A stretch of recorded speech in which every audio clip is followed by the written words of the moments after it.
Viewer discretion is advised. But will be completely ignored. Spend time with your family? Sure I do. Good. Because a man that doesn't spend time with his family can never be a real man.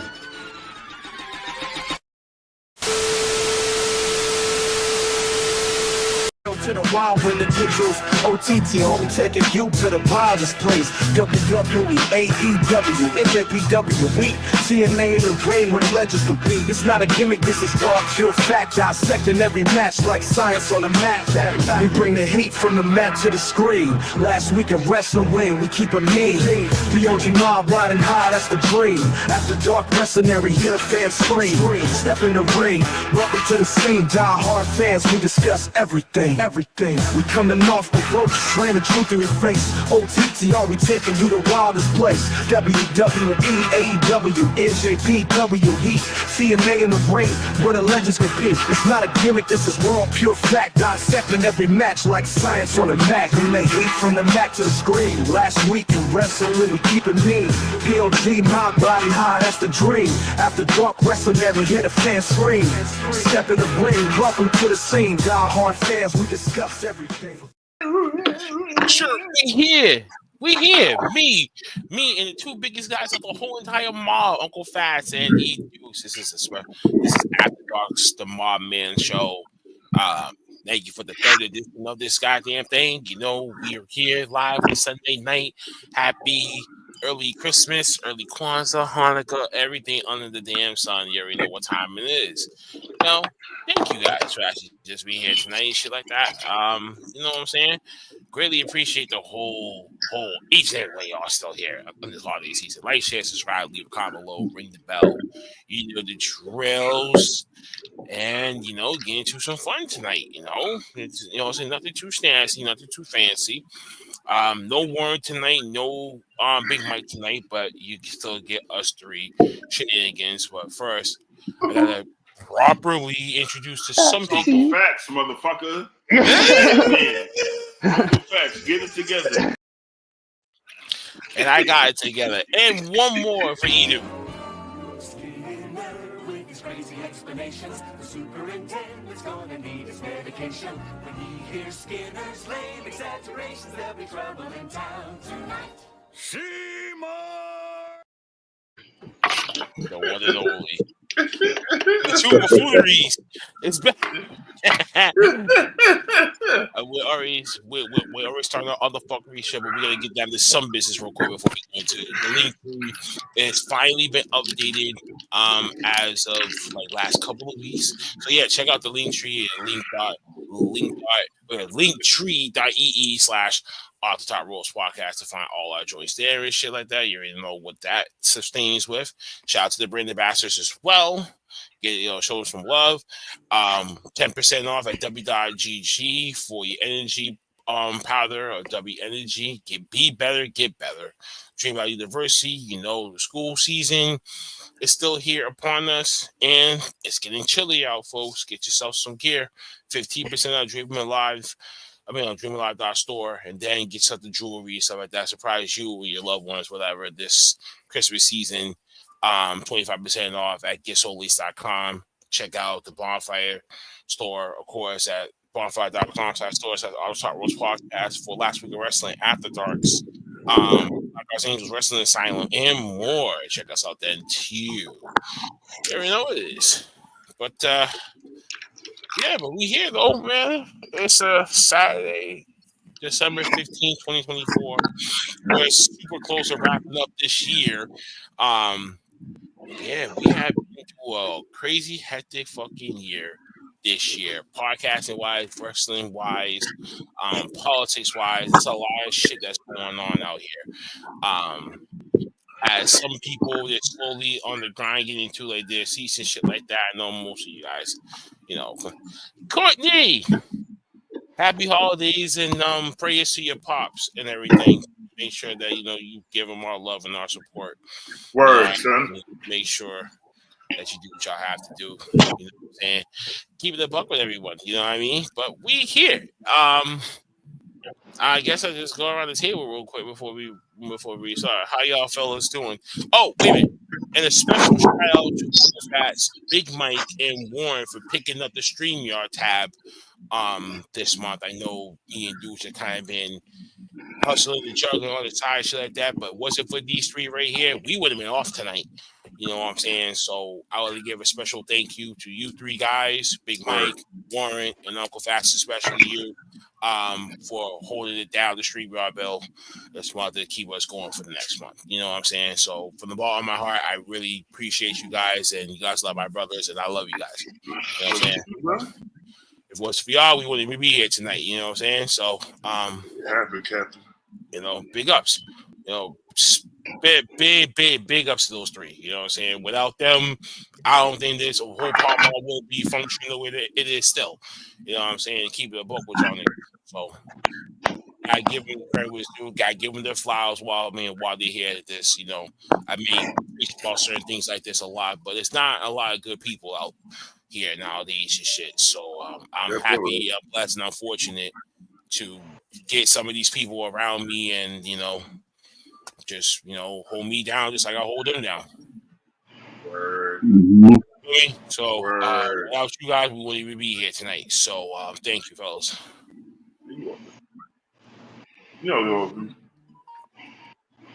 it ain't nothing but love over here from the niggas. Oh yes, sir. Yes, sir. Yeah. I just wanted to give you your roses, live and shit. So you know what I mean. You know, that was something that people I appreciate it. You know what I'm saying? So don't wait to give people their roses when they're gone. Give people their roses while they're still alive, folks. That's the one thing I've been learning a lot lately. You know, don't take that. Life ain't no joke. Don't take man, don't take life for granted. Don't take shit for granted. You know what I'm saying? We'll be here today and gone tomorrow. Yeah, for real though, man. And we can't stress this enough. We can't stress this enough, especially what's been going around us and stuff like that.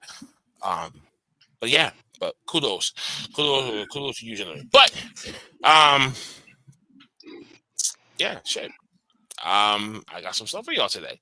I mean, pretty much that. I mean, what's not after dark?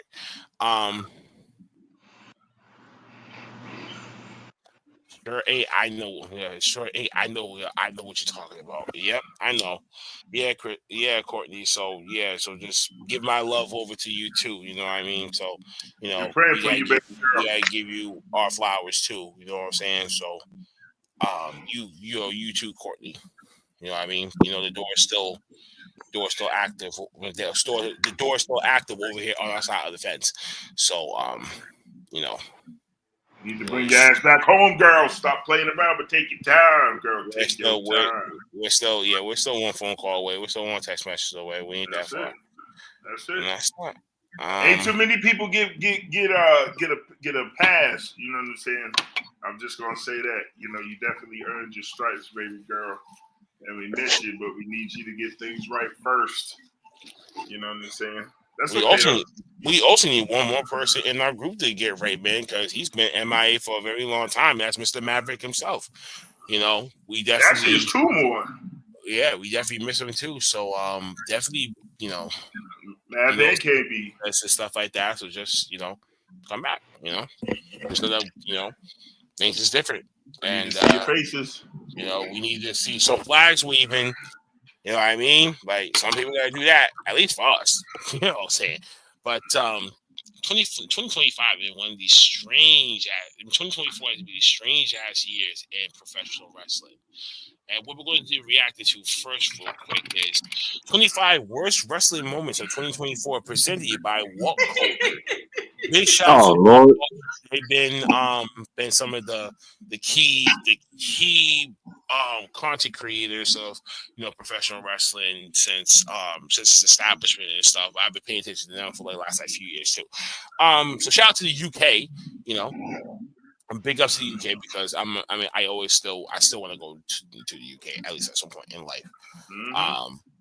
You know, but in this case, you know, 2024 has been an up and down year for some companies. There's been some ups, there's been some downs, there's been some in betweens, there's been some questionable calls. Who knows it? But we're gonna find out right here as we do this reaction. There's a lot of shit. 25 worst wrestling moments of 2024, presented to you by What Culture. 2024 has been a pretty great year for wrestling in general, but when you consider that a former world champion not kicking out of a move and kind of ruining a match finish is the very first and therefore least ruinous entry on this list, it's pretty clear that there's a whole lot of bad to be taken with the good. Hello there, my very good friends. I'm Andy from What Culture, and who else is going to present the 25 worst wrestling moments of 2024? Number 25, Damian Priest doesn't kick out. And to be very clear before diving into this, we're only talking about what happened on shows here. Television, pay-per-view, and press conferences. There are obviously, objectively worse things elsewhere in wrestling that absolutely dwarf these creative mishaps. Like Rodney The Dangerfield. Janelle Grant lawsuit against Vince McMahon, John Laurinaitis, and WWE, for example. It's all about the show. Oh, wait, in sidebar too, I don't know if people actually heard the news about the Vince McMahon case, but now I think they're finally pushing forward with the charges. Still with the federal, still with the federal investigation still being continued. The civil suit, however, has actually been pushed to phase 2. So, yeah. Is that the one that includes Brock Lesnar? Nah. Just John Laurinaitis. Brock Lesnar, as far as I'm concerned, as of right now, has been exempt from all this. He really had no wrongdoing. I think it was just mainly just John Laurinaitis and Vince. So that's why they Brock back on the active roster is had if he was part of it, he would not be on the active roster right now. They'll probably keep him away after the whole trial and see what happens with him. They'll probably bring him back. But they did that shit before with a couple other wrestlers. What's his name? Jimmy Fry Snuka. When he had that whole situation, and then he came back, and he left again. But yeah, you take a look at it. Who was running the show? It was Vince. This is a different era now than how it was back then. Right. So you take a look. As far as that, I'm just saying as far as like an example of because nobody really knows. I mean, even Triple H knows to the degree, but you don't know when your trial date or when the trial actually is going to go through. So even if you are not, even if your name was brought up, you know what I'm saying, you can still be called to testify or whatever. You might be exempt to a degree, meaning you might not get the same charges as Laurinaitis. He's saying he can still be used as a key witness in the case. Right. He can still be involved. And that's probably why they put it back on the roster, because his involvement wasn't that extreme as we thought it was. But yeah, Go ahead. No, I'm sorry to cut you off. I'm still saying, if that was the case, do you think Triple H might be on it? Shawn Michaels, the closest people to Vince McMahon? No, because the ones that were involved was the ones that was written on that affidavit. And also, too, if that was the case, Triple H would never got the COO position the way that he has it right now. Exactly. He would have to pick someone else. Exactly. It would have been a huge shit show if Triple H would have been involved in that shit. I'll put it to you like anyone that's connected to it and that's still actively working. If Triple H would have been involved, I'm not saying that would have been the end of WWE, but it would have been a major downfall in every direction. Because you're taking the comfort away from the wrestlers that admire the path that Triple H is setting. You know what I'm saying? It's hard to switch a company from one runner to the next runner. You know what I'm saying? This transition is smooth. Hold on. I'm going fast just to make this perfectly clear. You gotta understand something about business dudes. If they go after the head of a body, I mean, if they go after the head of the body, the rest of the body dies. Period. Once you cut off veins, you got to replace that head quickly with someone, or that company perishes, because you don't have that much wrestling minds out there that can take the creative helms and that's in the modernized stages. Forget about the Jim Cornette and shit like that. I mean, like someone that actually understands business was actually arrested himself, but then they learned the business aspect at the same time, becoming a duality. You know what I'm saying? If you let some of the business shoot on top and be like, "Yo, I want this the way that this is," it's gonna fall the fuck apart. They didn't need that at that time.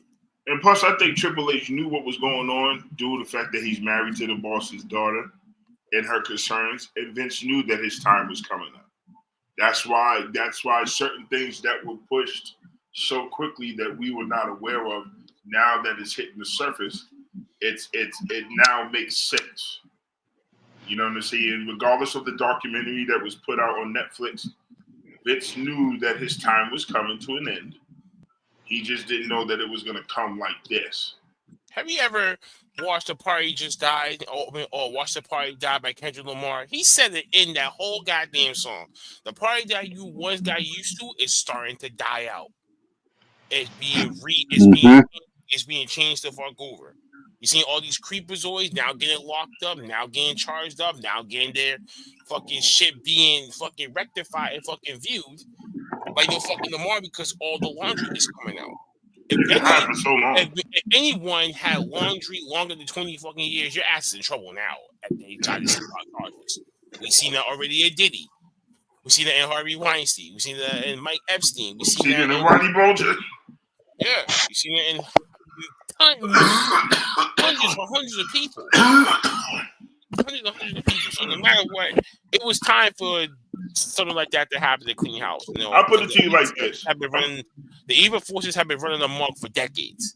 Now they're centuries. I'll put it like this: if the government can find Saddam Hussein in the fucking hole, trust and believe they're gonna make sure that they get all of these ignorant ass bastards. Like you can't just keep getting away with essays and taking advantage of people, let alone women. Right now, the time that we're in, where women are at a high pinnacle of what do you call that? Sincerity. They're more empowered. So it's like it's the cases are more sensitive than it ever was. You know what I'm saying? So it's your money doesn't mean shit if your morals are fucked up, and that's what this era is. We don't care about your morals. I mean, we don't care about your money. No, we care about your morals. Right? Yeah, we don't care about the money. We care about your morals. Like, you can make money, but if you're a fucked up individual, we don't give a fuck about you. And that's the one thing that people have been looking at now, and that's why it's like you see that we call that shift, a universal shift, where people are now being more vocal than they ever was about essays and the R words and domestic violence and things like that. Like, people are starting to be more aware and active and saying that it's not okay to stay quiet. It's not okay just to take that shit and just take the money and then quote unquote live a happy life, but you're fucked up on the inside because no one cares. It be like that. It do be like that, and it's fucked up. You know what I'm saying? That's why at times I rant towards McMahon. You know, and I say this to all the listeners as well as the family. Like, outside of the business aspect, we don't really know who Vincent Kennedy McMahon is. We've only heard stories, and we've seen like the sleight of hand when it comes to him. Other than that, it's been all business.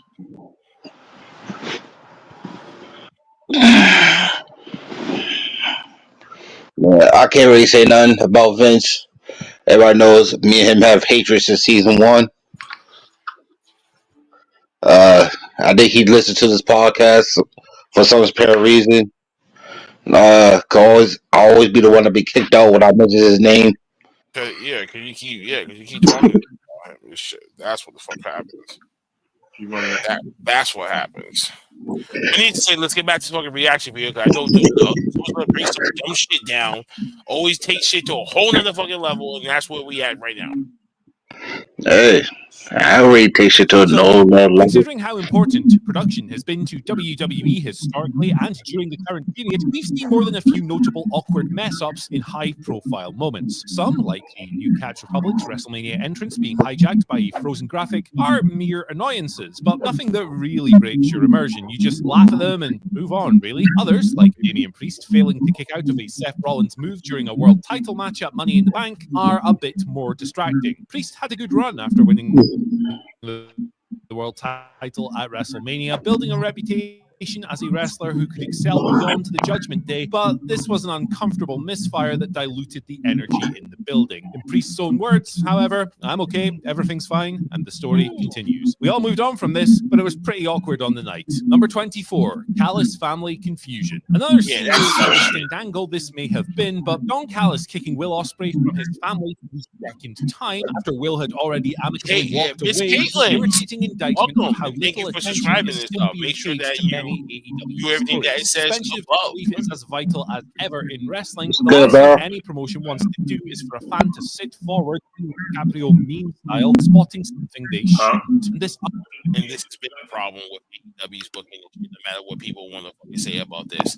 This is the reason why right now you see so much craziness happen in AEW, because it's like they got so many different directions going the fuck at once. And then when it's hard to keep up with a certain storyline, and you do a misstep like this situation right here with the whole Don Callis family and the whole trade that he did with I forgot the fucking stable's name and shit like that for Brian Cage and Lance Archer and shit. I'm like, how the fuck did that shit happen? How the fuck did we start making deals like this behind the fucking scenes?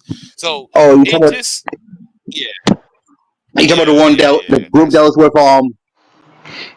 with Swerve? Yes, Dukes. Yes. Yeah.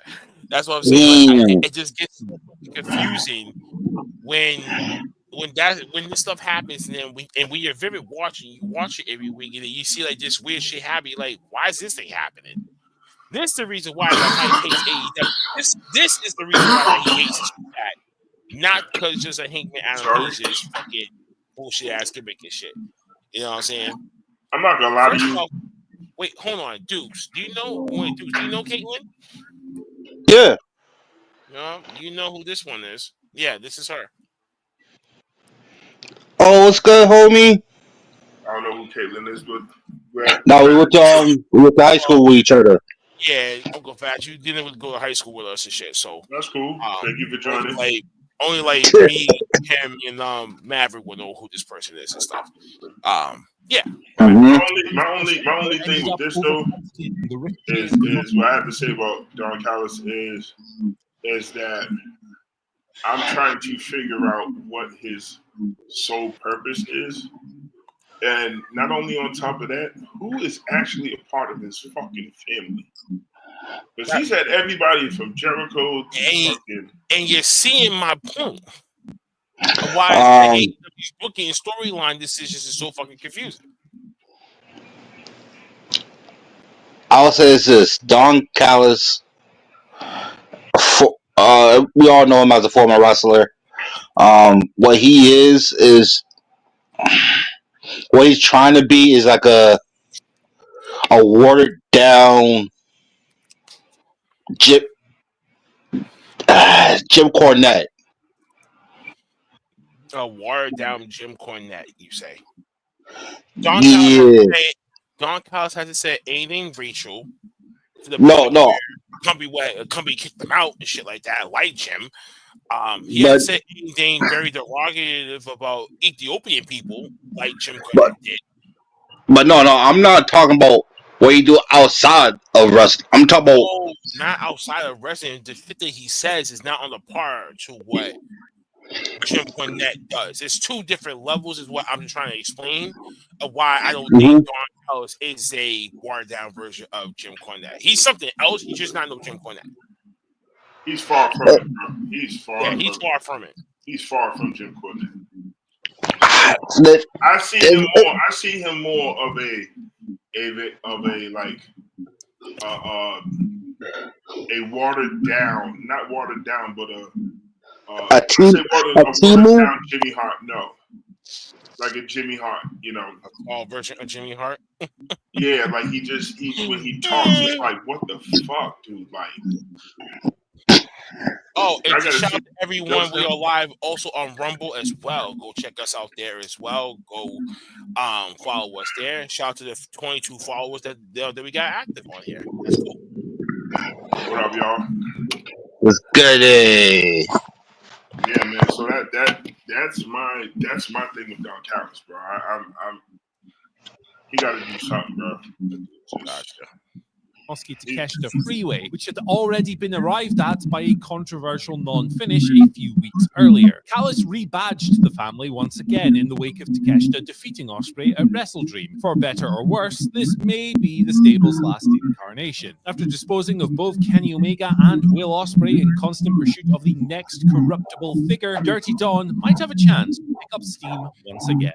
Number 23, Seth Rollins versus Jinder Mahal. The whole people who have made AEW personality trait would never admit it. Triple H has never been shy of slinging mud as part of the Great American Wrestling feels about Jinder Mahal before we go any further to this shit. So Ali go into war of the 2020s. But even Paul Levesque seemingly took a break from careful plotting and scheming and took leave of his senses when he booked Seth Rollins to face Jinder Mahal for the World Bloody title on the 15th of January episode of Raw. The match was a product of online beefing, at least to a degree. AEW chief Tony Khan had used Mahal getting a World Heavyweight title shot at Seth Rollins as an example of WWE's shortcut booking not receiving the same degree of rage to which he'd noticed Hook was receiving when he was booked to face AEW champion Samoa Joe. Tony was pointing out what he believed was a double standard. This inadvertently elevated the stakes of Jinder versus Rollins from being a throwaway TV match to a contest in which some people genuinely believed that WWE...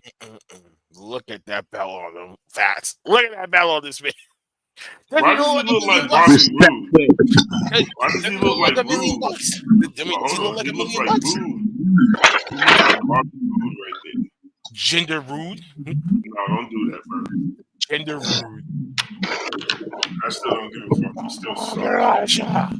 I will give in. I will give in. Russia. Oh nah. His character just pisses me off. WWE might spike Mahal to win the belt. It didn't happen, of course, but the match suddenly took on an entirely different and pointless shape. Rollins got injured, almost ruling him out of his crucial role he'd end up playing at WrestleMania, and the whole thing was a... Caitlin, quick question. Have you actually been watching this? Is what I'm trying to figure out. Or matter of fact, what are you doing right now? I'm about to send you the link right now. Jump in right now. So many names and people turn here. Yeah, listen, it's funny that she said that because I was talking to my boy, and I'm just saying this right now openly. Yes, this is Triple H's era, but this is the era of the heels. Caitlin, check your Facebook Messenger right this now. This is the era. Y'all right hear now. me? This is this the room. era Right now. of the heels. Right now. This is the era of the heels. And why does his eye look? I just want, can you? This shit. Oh, and big shout! Oh, wait, a shout out to Carew because I know this is his man's and shit. I know his man's is doing well. What up, Carew? Miss you, dog. I know his man's is doing well in GCW right now. I wish you asked a papa, man, so I could hear your stupid ass one more time. Wait. What was it? It was Jinder and the Iconics, wasn't it? Yep. Was Peru? Iconics. Fuck. And wait a minute, and there was one more person too that he liked. Like a Texas Hold'em. It was Iconics, and there's one more other person that he said, and then we all just laughed at him and shit. I don't know, bro. I don't remember what the hell he said. When I first heard him talk about this food right here and the bullshit passion that came out of his mouth, it made my skin crawl. I was pissed off. I was like, the nerve of this fool to be sitting up here talking about this clown. Yo, but I'll point this. For Carew, I gotta give him respect because he is real passionate about Jinder. All respect in the world, but Fox now. It was crazy. Promise. Yo, that gender, that Oh my God! Wait, shush. As we never done this before, we have a special guest here in our midst. And after our yo, dude, you're gonna smile and you're gonna be crying at this. Give it up for one of the Homie, I'm leading the way. DG on top. How about you keep it alive? Been watching. I have not been up on anything at all. So you got me paying attention. It's Miss Caitlin. It's Miss It's Caitlin. pretty, homie. Hey, I got my little wristband on. All right. This is my first time meeting you. I'm Fat. Nice to meet you. Nice to meet you, Fat. It's been a while. It's been a while. Yeah, I used to be what do they call it? Avid. I used to be an avid watcher. Who was your favorite wrestler? Actually, well, you know how they change up so much over the years. Go ahead, Shiz. What you think? She would probably be a Seth Rollins, Roman Reigns, and Dean Ambrose guy. But Dean No, Ambrose, I was definitely. What were they called? The Shield. They was called the Shield, right? Yeah. Yep. So wait. Back in the day. Yeah. He means your childhood. He means your childhood. Shiz knows. Yeah, I mean my childhood. You know the Cactus Jack, the fucking Mick Foley. Fucking everybody loved the Attitude Era. Everybody loved the Attitude Era. We couldn't get enough of that. I almost cried when Big Show fucking threw Undertaker off that thing when he was about to retire. The fucking Big Show was like, I don't think so. I'm gonna break your back first. Yeah, I remember all that. But I stopped watching when probably when the Shield turned bad. When everybody started getting weird, and after who was those real creepy dudes? Them real creepy dudes. The Wyatt family. Yes, the Wyatt family. I think when they dismantled, I think I stopped fucking with it. I think he. Damn. That was the worst. Yeah. That was the worst. No, that was good. 17. 17. It was a while ago. This is way Yeah. It was a while ago. This is way before Bray Wyatt turned into the Fiend character. Yeah. So yes. Yeah, that. So I'm watching this. I see you guys talking about all this stuff. I don't know who you're talking about. What's going on? Okay, so story time, real quick, right? Fun fact. Go ahead. As I was going to college at Mass Art, she lived further up the street from. We both was going to Mass Art, fool. No, you was not. Stop lying to these people. I quit. But anyway, go on. We ended up running into each other. That's how we ended up reconnecting and stuff like that. I did not know that she was a wrestling fan until when she had the WWE Network when it first came out. Like WWE Network, like, was brand new, fucking fresh. I did not know what the fuck it was. And I got the network because you had access to everything. At that point, about WWE Network, I had to stop watching wrestling after maybe like a good couple of years after the Benoit incident had happened. So I was having like 07. We ran to each other, I think, 09, 2010? I think it was. Something like that. It was shortly after high school, and not a lot of time went by. It was we was about 21, so I think it was 2011, 2012. Okay, so and then I'm trying to remember. She was the one that put me back on to WWE at that time. So that's how I got because I had stopped watching when Dean Ambrose, Roman Reigns, all these new casts and shit like that. The New Day. Ryback. Who else? Who else at that time? Oh my God, Ryback! Walking into the mix. Yeah. Who is that? Who's the big the big black dude with the big eyes?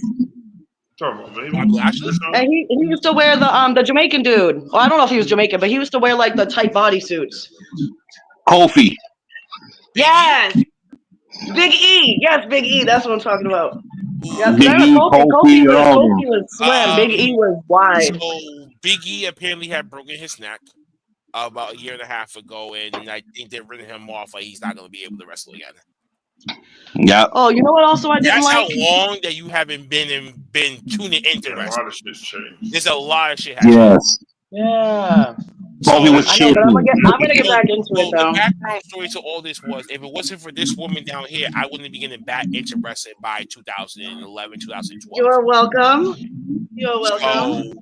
So wait. Correction. Matter of fact, it was when you was living in that studio apartment above above one of those It was places. before. It was before that because you was coming over with Shaka and we was making like listening to music and shit and watching wrestling up in my 2-bedroom.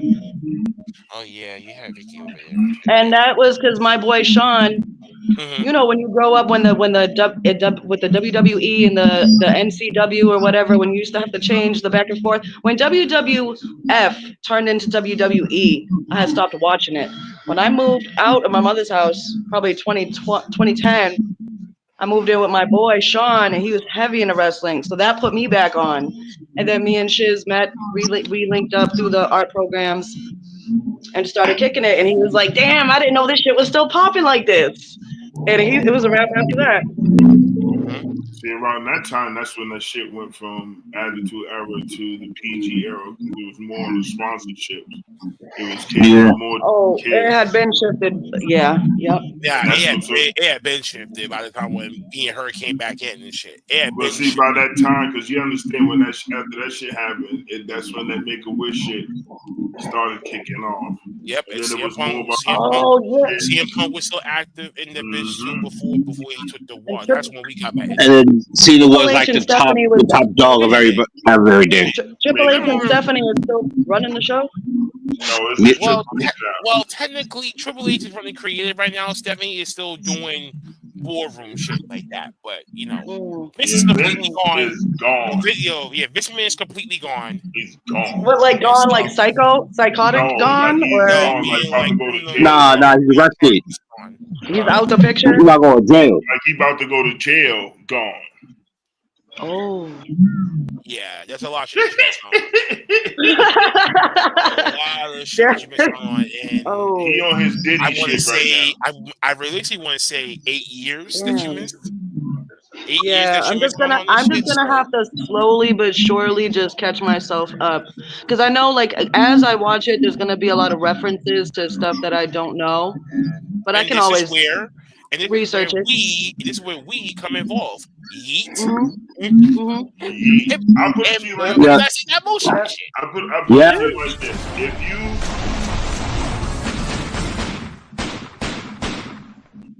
Yeah. Triple H as a fan, Yeah. when you start watching, shut the fuck up. When you watch Yeah. matches, Shut up, dude. Let him talk. bro, stop being a dick. Damn. When you watch some of these matches now, you can see and look back at some of his matches, and you can see some of the you can see a resemblance. I don't know who this guy is. Triple H, the game. No. Oh. He's content creator right now. He's the one that's running the show. He's the new Vince. He's the new So Vince you of can the see, you company. probably can see a lot of similarities between the skits and shit today.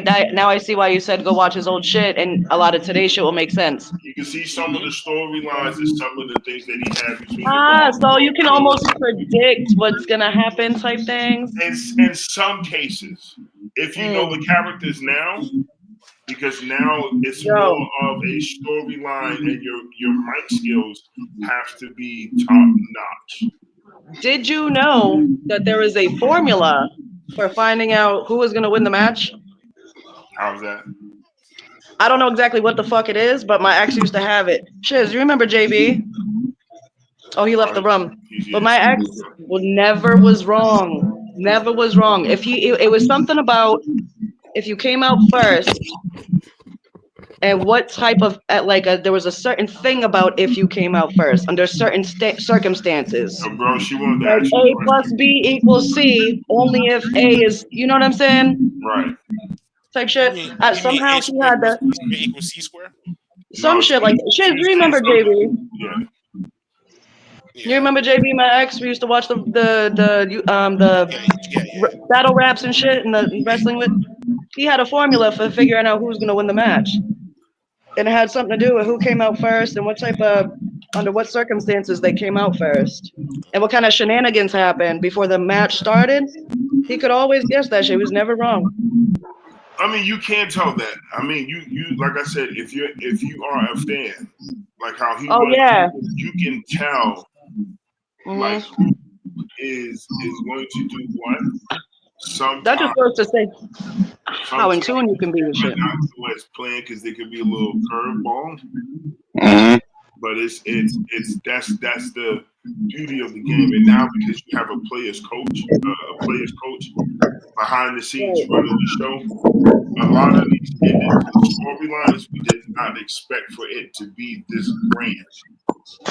You know what I'm saying? And I don't know how far you are into it now, but I'm telling you right now, one of the biggest and hardest stories for the past 4 years has been Roman Reigns and the Bloodline. The Samoans, right? The because doesn't that go back to Rashiki? Yep. Rikishi. I said Rashiki, so I'm showing my age now. Look. But at least he was close. At least he Yeah. was close. Yeah. Oh, I wasn't knocking him for it.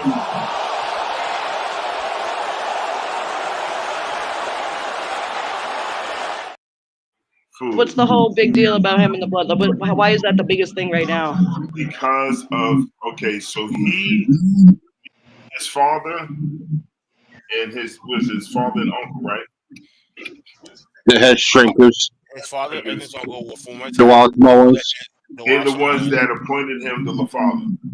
Okay. They gave him the rights of being the head of the table, the head of the family. That's part of the story. Yeah. Nonetheless, right? But So let's not what's the remind you that drama? they're all family. So as you see, Caitlyn, it's like you're beefing with your brother, for instance, right? You create your own little group. He creates his own. It's some There's real drama shit. within the bloodline. Yes. Yeah.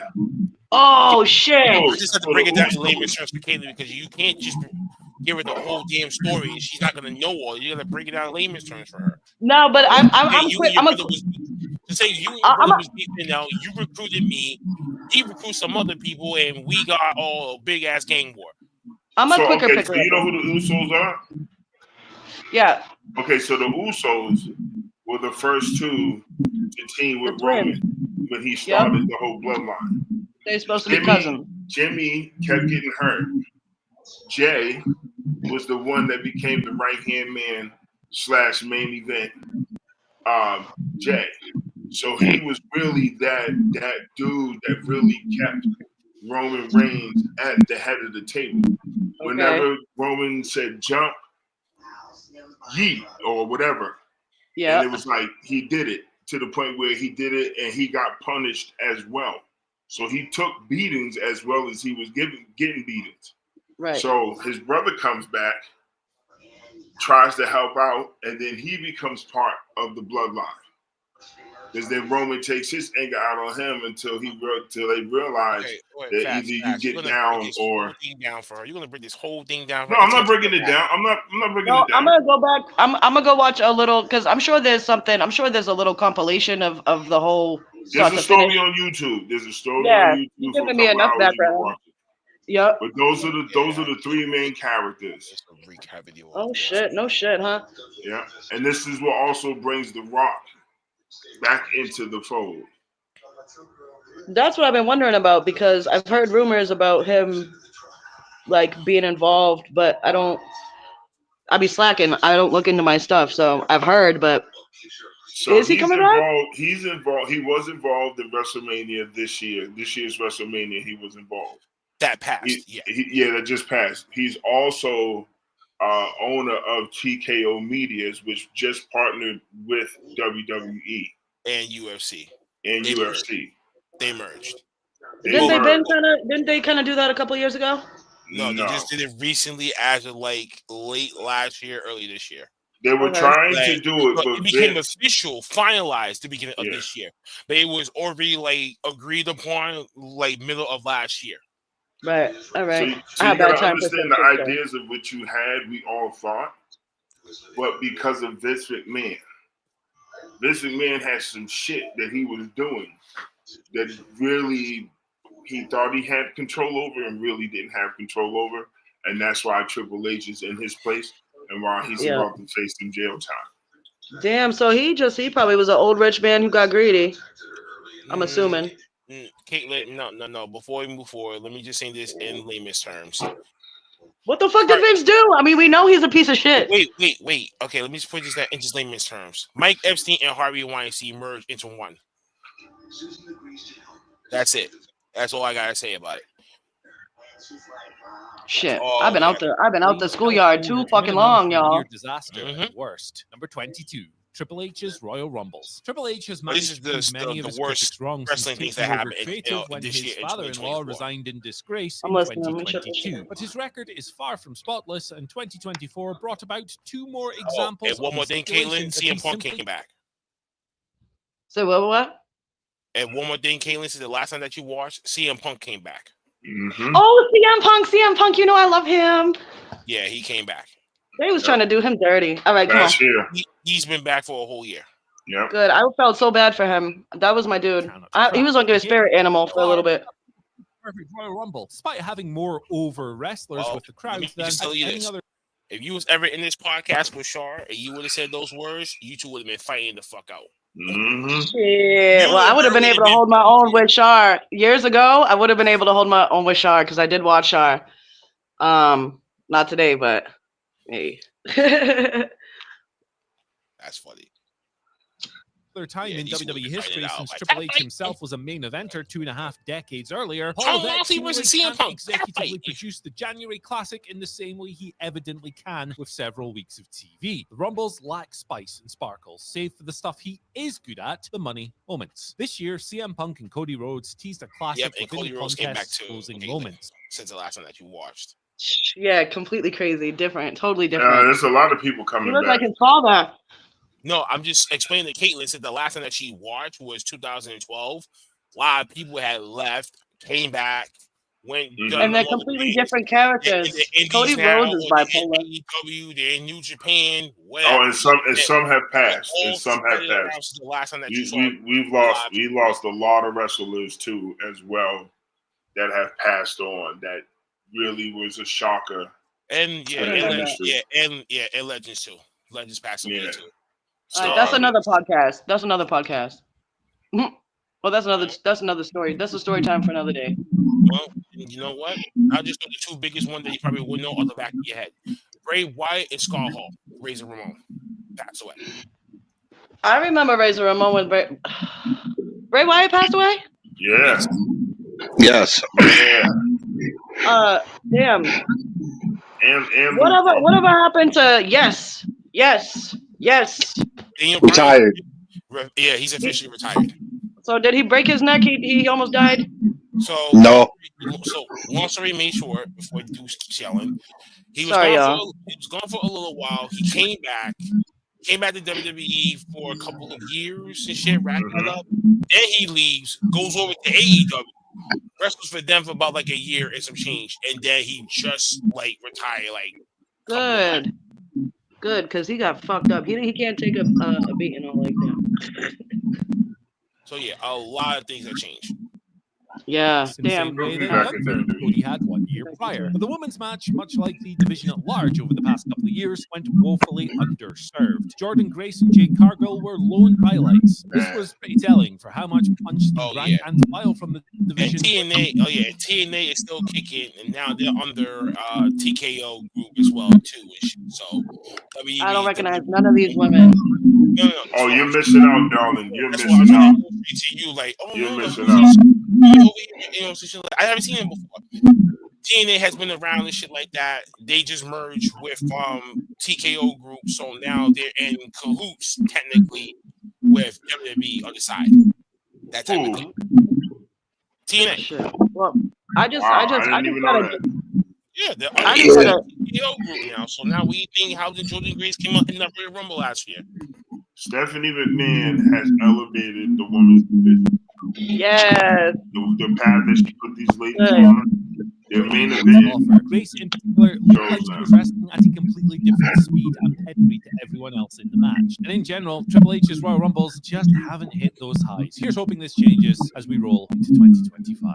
Number 21, Copeland's Rara. Oh yeah, Yet another and case of AEW. Edge is still wrestling too, but he's injured right now. He's wrestling with AEW. April 2024 Rara speech came as a result, or was at least indirectly linked to CM Punk offering some rather incendiary comment about the challenger brand's viability as a business. Punk's interview with Ariel Helwani predictably generated weeks of debate and discussion about, well, pretty much everything he touched upon. And a couple of the points were enough for people within AEW to address them on camera. On the last Dynamite, or WrestleMania, that's a weird sentence, I know, Copeland asked for microphone time to profess his earnest love for the challenger brand and everything it had to offer. Unfortunately, and to no real fault of Copeland, it felt forced. By the end of quite a weak edition of the flagship show, lacking in visible merit. The soul of AEW has been fought for more times than the international title has in 2024. Copeland was smiling and growling his way through words that merely echoed greatness rather than personified it. Number 20, Bayley versus Nia Jax. Bayley and Nia Jax had a pretty good match at SummerSlam, boasting an exciting That's a big bitch. She's beautiful. That's my baby right there. Felt like the company She lost mad weight. She lost mad weight though. I mean, not big bitch in a bad way. I mean, shit. I'll take her. Nah, she was bigger than that. Yeah. Oh, this Yeah, is her she's lost bigger weight. Yeah, this She is her looks good. losing She the looks process great. of her losing weight. She looks big and strong. That's a strong bitch. I was about to give you the fair warning, Caitlin. Whatever that you do not disrespect Nia Jax in front of Uncle Fast. Oh no, that's a big strong bitch. She's a big sexy. He will legit fight Yeah. even me when it comes to this woman. He don't care. Yeah. Oh no. I don't want no beef with his baby. Look at that. All of that. Was a real case of Yeah. getting over. Yeah, she's gorgeous. I'll be part of that family. Okay, FYI, Uncle Fast is like 6'9", 6'10" himself, and like 5'50" himself and shit like that. So that's the reason why he sees. Okay, big man. He sees Nia as a piece of meat himself. Yeah. What the fuck you gonna do with a 4'3" fucking 102? I have one. It's all Yeah. right. There. Anywho. Yeah. That's like Duke's fucking hoes. No way. Oh. Wait. Why I gotta put me in this? Is Charlotte still fighting? I wish she'd come back. She's out right now. She got a lot better. Yeah, she just got married not too long ago, but I don't know how long she's gonna be back. I hope she comes back. But She'll probably come back during WrestleMania time. Not WrestleMania. Royal Rumble next year. So what season? No, what was you saying, sweetie? What season is the Royal Rumble in? I forget now. It's February this year. February. I mean, you'll probably see. It's my fault. But next year is gonna be there on January 6th. They're switching to Netflix. Word. Yeah, they moved to Netflix Philly. Yeah, I can't really remember the females that was last involved. Like I know them little Asian, them twins that fucked with Yes Man. I forget his name, Daniel Bryan.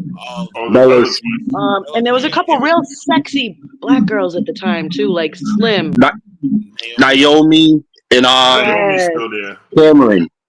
Well, Naomi's part of the Roman's family now because she's married to one of the Usos. Okay. Yep, Naomi. You shut your mouth right now, boy. I'm just gonna have to get back into it. I got a jailbroken Fire Stick, so I got no excuses now. Hell to the no.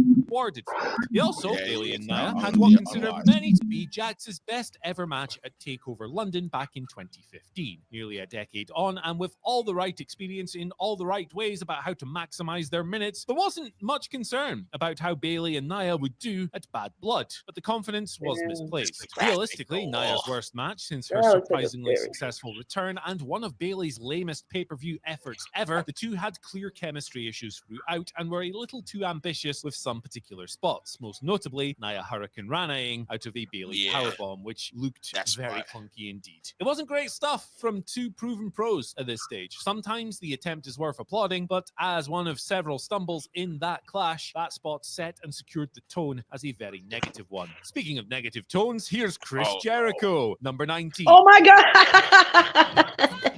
Oh no, that was not Chris Jericho. That is Chris Jericho. He's still wrong. Yes. What? That dude's like 55. That dude's like 55. Negative one. Speaking of negative tone,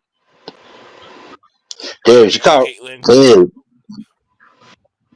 Got the right age too. Shit. I hated him. This is not what she has been watching wrestling for, bro. This is crazy. Oh, bro. Here's What? Chris Jericho, number 19. Big Bill joins the learning tree. There wasn't a lot to love about AEW in late 2023, but the rise and rise of Big Bill was a wonderful and emotionally charged sight to behold. First, as a member of the solo stars, over the he looked good. Element of a red-hot tag team with Ricky Starks, the artist formerly known as Big Cass had finally found a second life in wrestling, and it fit him as well as he fit the He looks really good. As part of his perfectly obnoxious aesthetic. Alas, in AEW, he gets over Chris Jericho, leeching off everything and anything, as has unfortunately become his mode of operation over the past 20 years. Jericho's learning tree stable was a copy of a copy, following on from the Jericho Appreciation Society, with Big Bill reduced to the muscle spot previously occupied by the inferior Jake Hager. Bill is still very funny with it, and he teases an eventual turn later down the line, which could be pretty cool, but the Jericho Vortex is no worth. Big Bill need only look at multiple former colleagues how easy it is to get swallowed up. Remember how over Big Bill was in the UK? I do too. It makes me sad.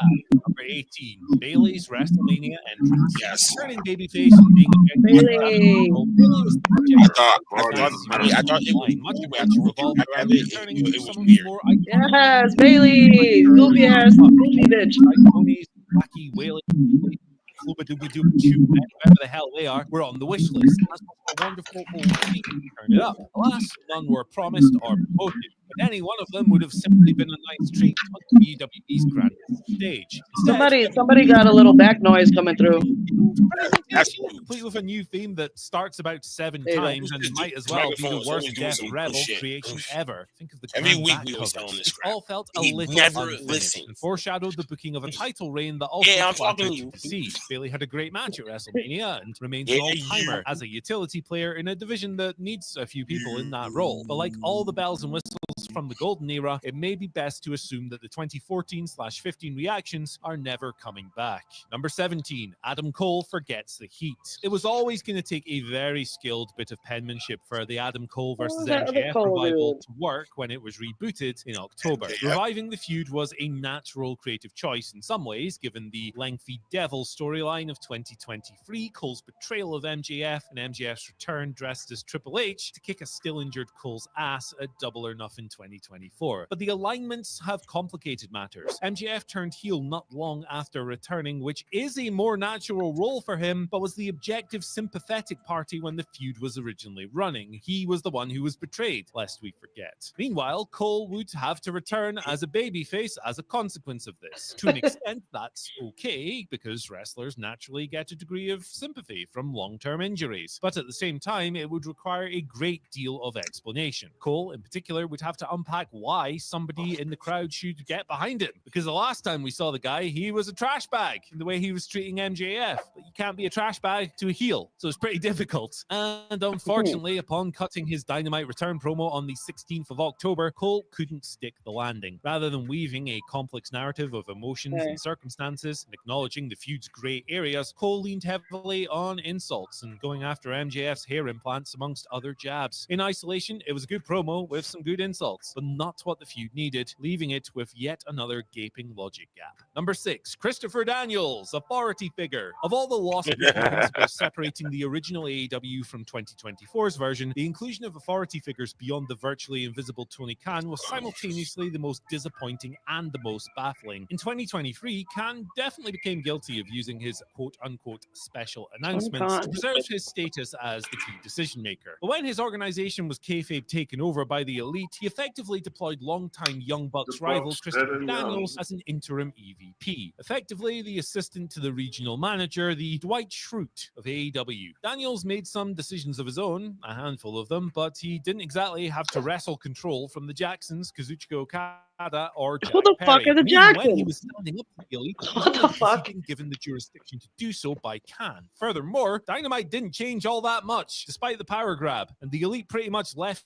Collision alone. So when Daniels did enact any kind of power, he was cast as something of a job's worth, really. Undignified and unnecessary, the role is still there today, in spite of increasing irrelevance. Number 15.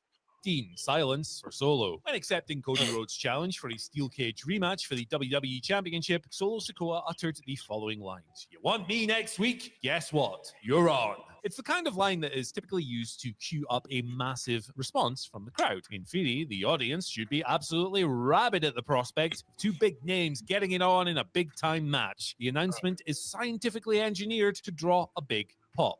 Draw a big pop. It did not. This was bleak on 2 counts. Number 1, in 2024, Wow. everything in WWE gets a pop, apart from Karrion Kross. For Solo to fall short of that mark was a damning indictment, considering the star power of the man he was speaking to. And number 2, this specific Shout out to the same pop man spoke louder than his any of the YouTube channel heckles over about there the as poor well, quality boy. of their Subscribe SummerSlam button, main event like, before share, Roman Reigns made all his that jazz. return. He is an in-character fraud that is trying to force to take what he hasn't earned. Here, the lines between fiction and reality were blurred to a troubling degree. Number 4, Rhea Ripley versus Liv Morgan at Bad Blood. Oh, In hell late yeah, that shit was 2024, trash. WWE started adding closing credits to their shows. Predictably, Paul This Levesque shit raced to was the very trash. front of the line to get his name out there, rather than the hundreds and hundreds of largely unknown people it takes to put together a single WWE show in 2024. Watch any episode right now and you'll see it right there at the end. Paul Levesque, executive producer. And if he's going to take the credit for the good stuff, then he can also take the heat for the bad stuff as well, including the finish of Liv Morgan versus Rhea Ripley at Bad Blood, which left Rhea, Liv, and Raquel Rodriguez all looking a bit silly. The finish called for Rodriguez to attack Ripley and allow Morgan to score yet another win over her. Instead, the run-in ended up taking place in full view of the referee, and the confused wrestlers staged a phantom pinfall finish over the top of the disqualification that had already been called. The referee in these situations, lest we forget, is told to call them like a shoot. Raquel in particular looked furious and or bewildered at what had happened, and Morgan not winning was less than ideal considering the impending direction of the story. Number 13, Billy Gunn versus Jay White. A sublime to ridiculous series of days for Jay White in October summed up how up and down his AEW career has been thus far. But the disruptive elements that befell his Dynamite main event with Christian Cage weren't even the most bewildering of his 2024. These occurred in what was basically a protracted squash match against Billy Gunn on the 3rd of April episode of Dynamite. Despite the age gap between the two and a dynamic that probably should have found God-tier devious heel White strategically destroying the aged veteran, the story was instead that Gunn was so massive and tough that Jay White could only run around and cheat and cheat and cheat and cheat if he was to even stand a chance against the big man. Meanwhile, Billy Gunn's pretty old, guys. It looks great, but come on. A one-sided beatdown more than anything resembling a contest, it came to a merciful end when Switchblade yet again ran away and then cheated. He drew a disqualification with a low blow, having hid behind Colton and Austin Gunn to avoid any more of Billy's wrath. It wasn't just one of the worst moments of the year, it was one of the weirdest as well. Number 12,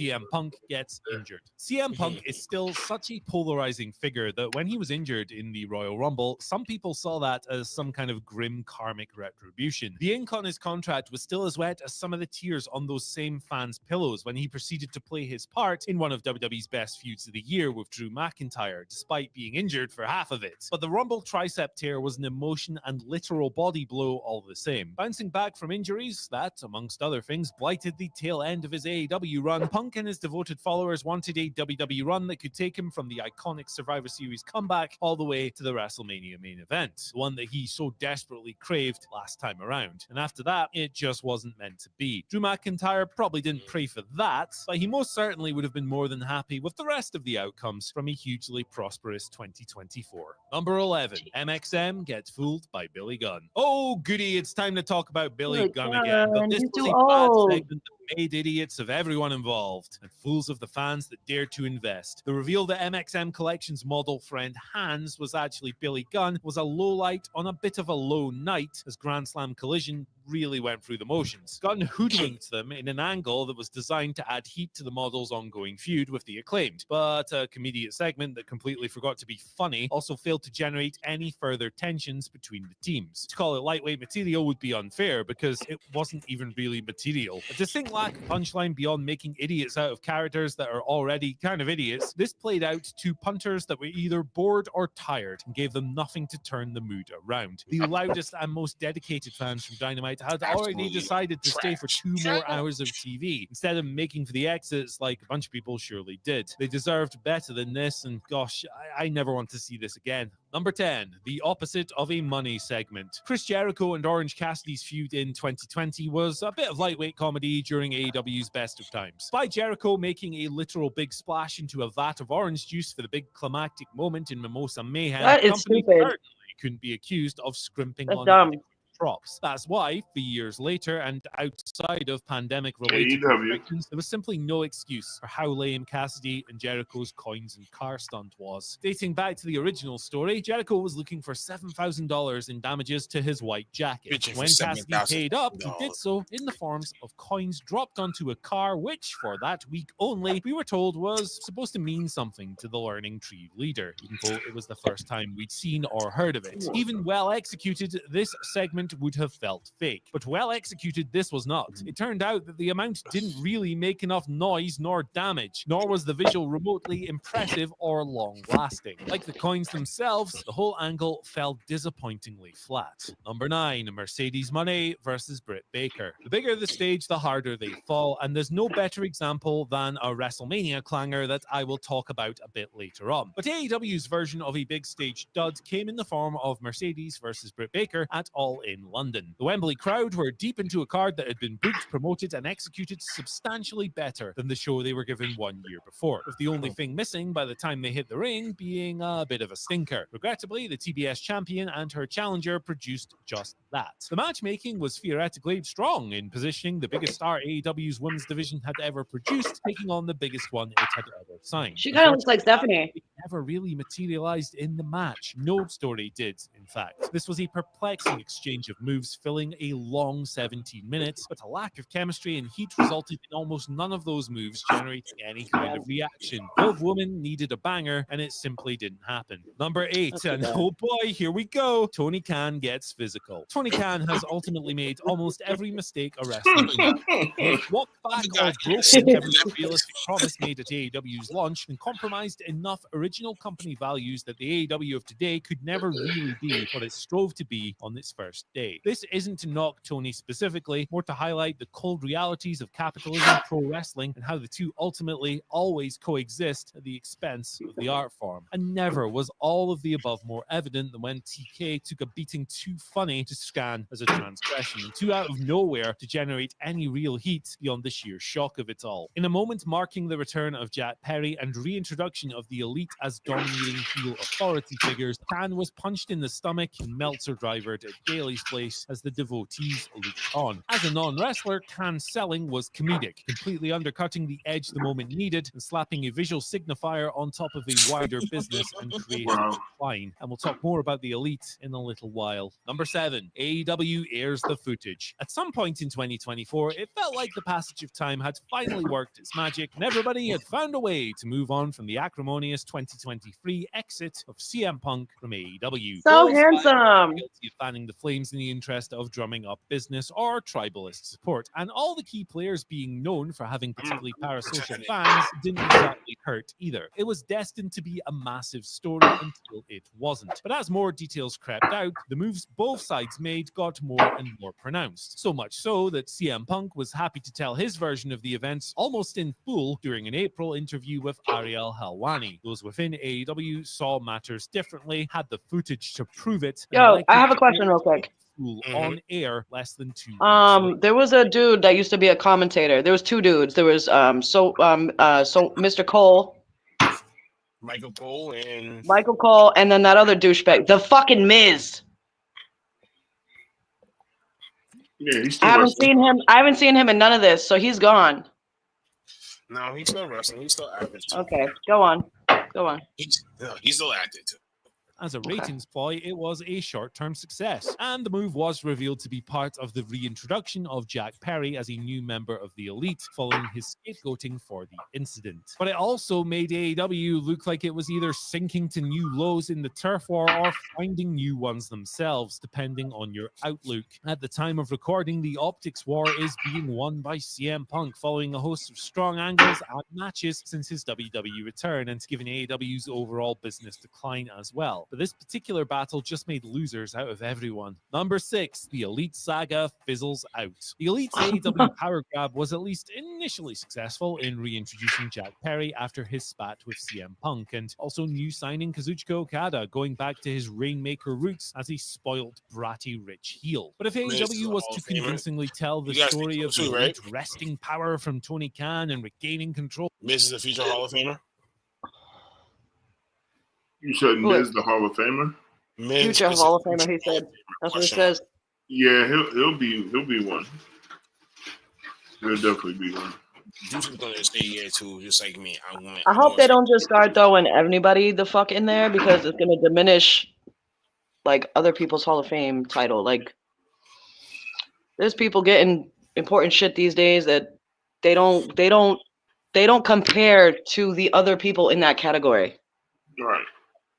But anywho, I'm not saying The Miz is not one of them. I'm not saying he's not deserving. I'm just saying I hope he is. Yeah, you got a point. You absolutely got a point about it. He'll definitely get a That's nod. all. I mean, for him to come in the way he did, and then be in the business for 20 years. I can just imagine, Right. I Yes. can just imagine, right? If AEW, whenever that they start doing their Hall of Fame and shit like that, whatever, you know how many people they're going to be inducted into this bitch. Before anything else, that's going to be nuts too. They will look at that fucking collector over. That's a big game changer. Mm-hmm.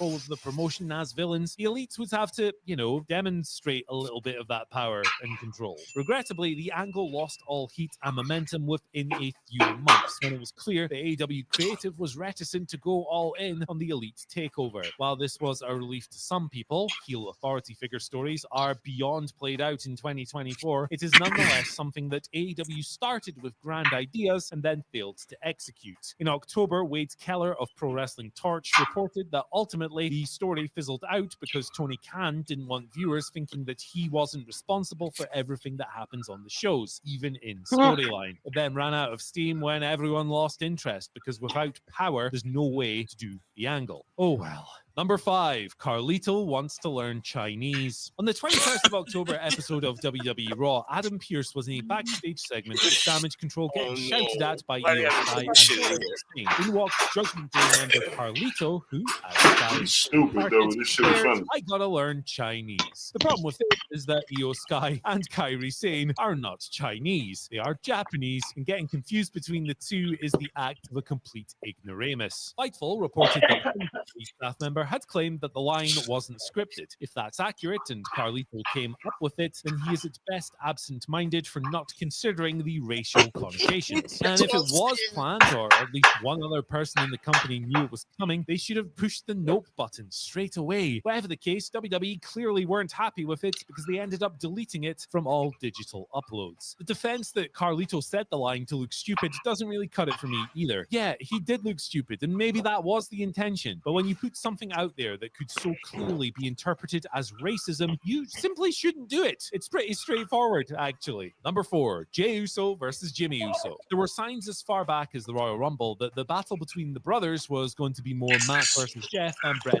versus Owen at WrestleMania.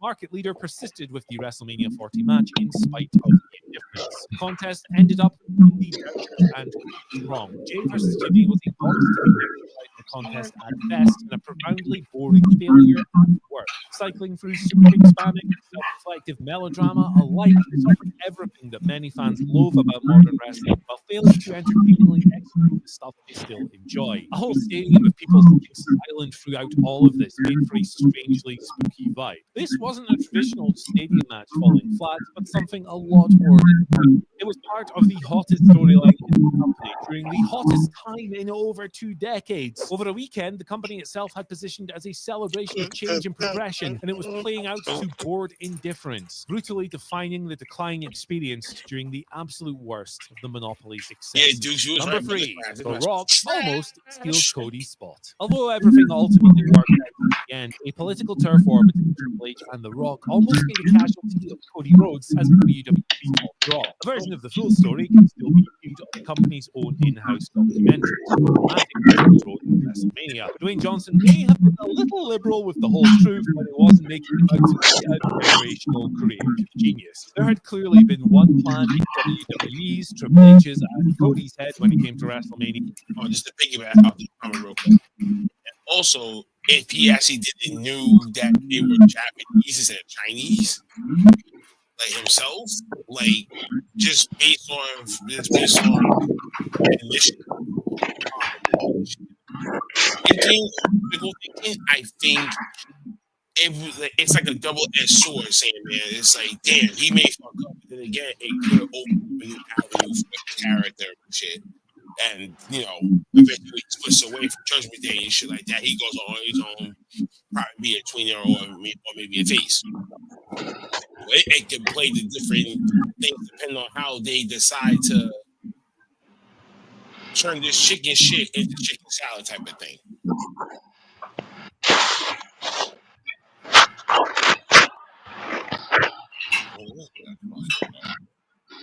Yeah, and another in The Rock, Roman Reigns, presumably waiting depending on the consequences, to make his own stance as Andrade.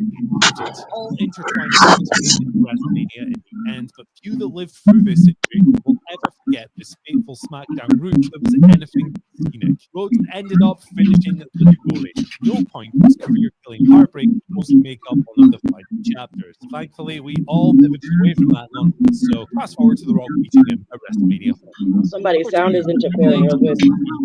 Speaking of the Bad Blood Show press conference, Paul Levesque was asked at a time when he was coming under fire for failing to book black male wrestlers on pay-per-view cards about the value of representation on these shows. To which Triple H responded, "I don't see the difference in anybody. I don't see color. I don't see the nationality. I don't see any of it. I just see talent." Triple H claimed that he just booked what was relevant and what was best via storytelling, doing so at a time when the last black male to win a singles match on WWE pay-per-view was Snoop Dogg at WrestleMania 39. And if you don't understand why I don't see color is a total cop-out, allow Cody Rhodes to explain. In 2019, after the original Double or Nothing, he said the following: "I told Brandy one time that I don't see color. She said, well, then you don't see my experience. And I thought, oh, you're right. I can't just say that. You need to be able to see that experience." I'm still learning how to use this damn thing. Sorry, y'all. In effect, is saying that he doesn't see that experience. One would hope that upon reflection, he would adjust that stance. But it was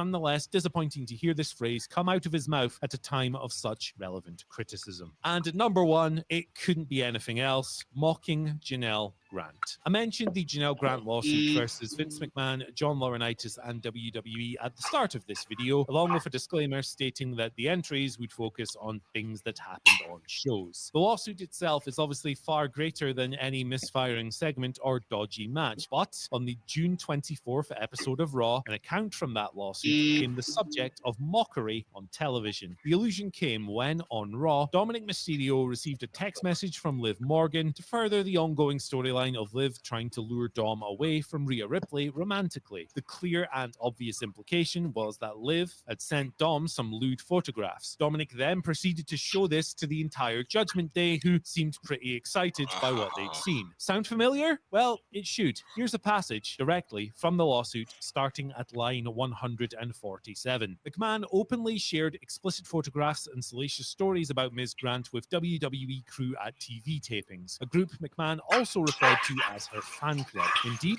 McMahon exuberantly messaged her a truthful story of having just shared explicit context of her with a group of 12 men on the WWE tech crew and recounted the obscene details that he shared with them. There is then, in the lawsuit, a screenshot of the text message in which McMahon brags about all of this, drawing a disgustingly enthusiastic response from the people he showed it to. Unless you weren't fully aware of this specific part of the lawsuit or are willfully ignorant, the illusion is very, very clear, which means one of two things must be true. Number one, WWE did not intend to recreate the scene on television. They did not have the lawsuit in mind and are therefore very, very ignorant and without adequate quality control. Or number two, they committed the ghoulish act of playing this scene for laughs on Raw, fully aware that they were drawing a line with the Janelle Grant lawsuit. The scenes are almost identical. After all, either situation shows the flippancy with which whoever commissioned and wrote these segments treats the lawsuit. It is comfortably 2024's most disgusting promotional tactic, and by default, the worst wrestling moment of the entire year.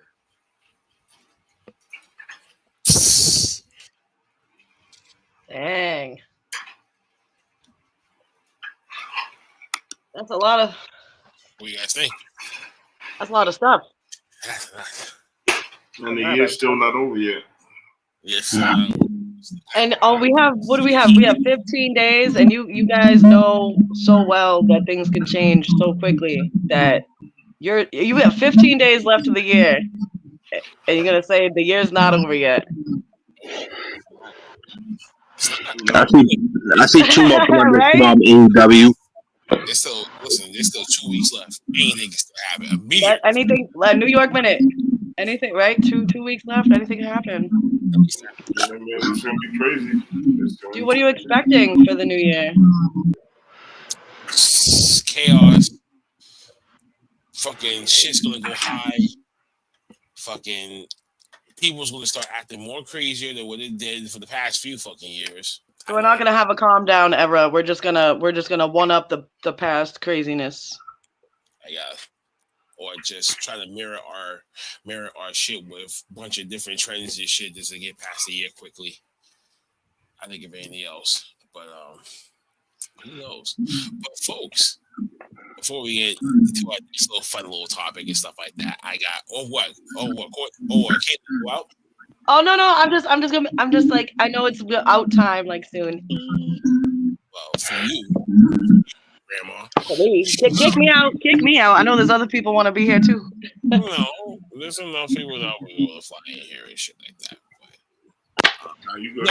But fellas, on this little tip, that's actually interesting. This is something that we kind of do for WrestleDairy, like that type of shit. But I think on the website, on this Wrestling Trivia Jeopardy's little website and shit, so I kind of already made it's Wrestling Jeopardy. You know what I'm saying? So this is gonna be kind of fun. Can you guys see the screen? Yeah. All right, but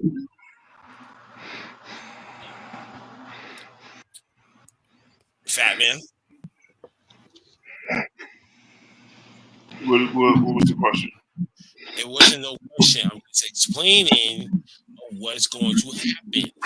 Okay.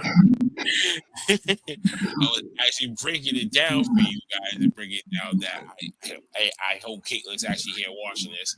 I am watching. I'm watching. Okay. So this is basically wrestling Jeopardy. So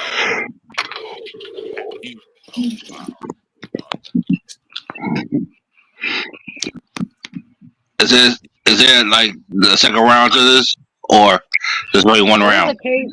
What is a kayfabe? Kayfabe? Yeah, a kayfabe. A kayfabe, dude, you want to explain that for her? No, you go ahead. Finishers, titles, PPVs, like I can kind of like get that. I've never heard of a kayfabe. Kayfabe is the blend between. I mean, it's a separation between art and reality, and keeping things underground. Okay.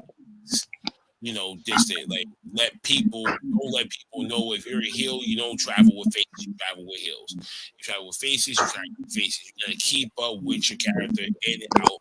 You don't break kayfabe. You don't exploit wrestling secrets. You don't break character. That's what I was thinking, bro. Yeah, right. Dang. All right. So what do these numbers mean? Vicky's in the house too. They are points. Caitlin, they are points. Oh, this is the Jeopardy game. This is the superstars for 100. Yes. Got you. Boom. I take Bad and Bougie for 300. Okay. Can you just let me make sure that people see the Are we about to play this, or are you just like showing it to us? no?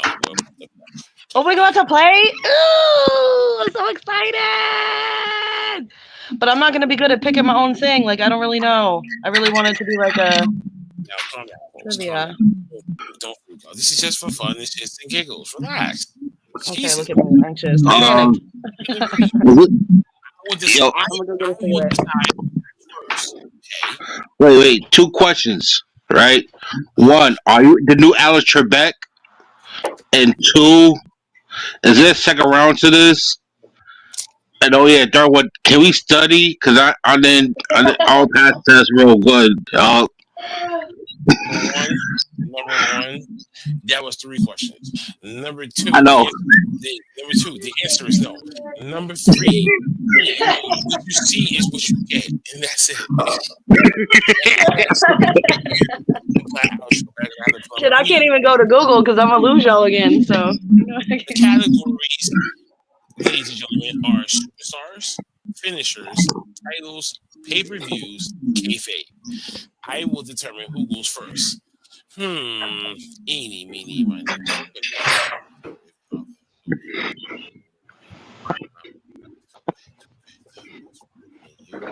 Hey, fast, you go first.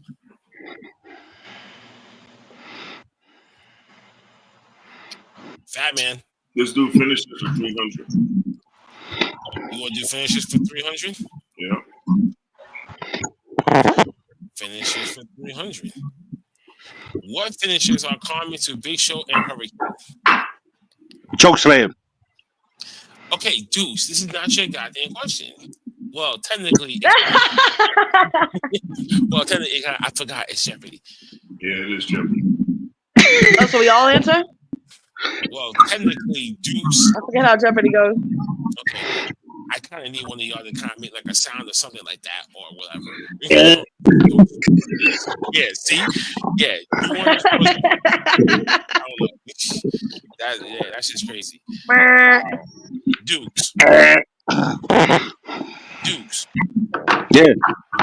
What is what? Chokeslam. It wasn't his question. Choke slam and Eye of the Hurricane. So yes, Dukes actually gets a point. He gets 300 points. Okay. Oh, that wasn't even his question. That question was directed towards Fats. No, technically, when I read the question, it's you agrees to be the first to actually get the points. Oh, okay, all right. Got it. Just like Jeopardy. It's whoever rings the buzzer. I'm slow, y'all. I got it now, though. Okay. Yeah, we ain't got no buzzers. So you gotta chime in. I get it. All right. All right, I'll take kayfabe for 200. Kayfabe for 200 dudes. What popular face found himself in a plane crash in 1975 but lied about his name at the hospital and competed 2 weeks later with a broken back to hide the fact that he was traveling with a known skill of the time?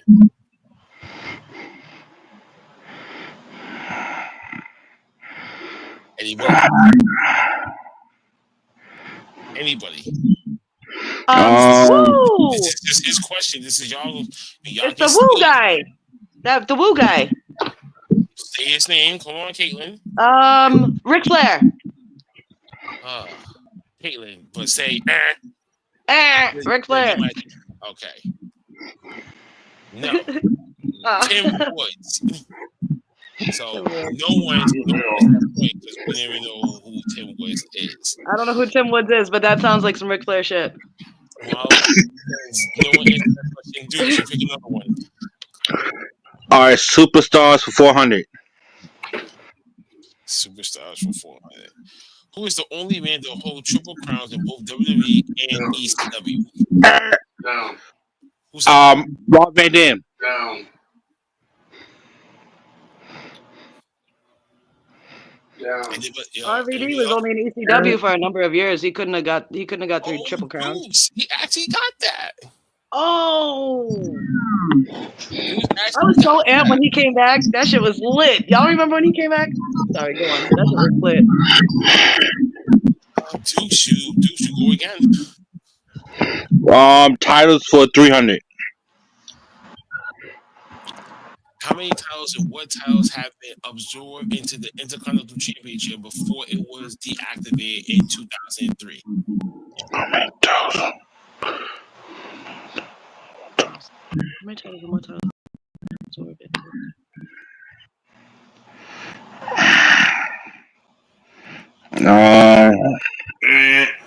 Three. I'm gonna say 2, and I'm gonna say it's the European and the hardcore. I would say hardcore. I don't fucking know enough, but I still say 3. Well, Caitlin said 3. Uncle Fat says 2, and he named the European and hardcore title, and the answer was it was 4. 4. Oh shit! It was 4. The WCW United States, the hardcore European.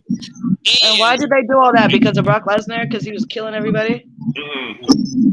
No, this was. This man bought the company. He bought WCW. Okay, so the way how I'm looking at this. Why would the way how I'm looking at this? The Oh, US one was during the invasion storyline. Hardcore and European was during the whole RVD kind of thing, like that. He was over there, and the world title, I think that was King.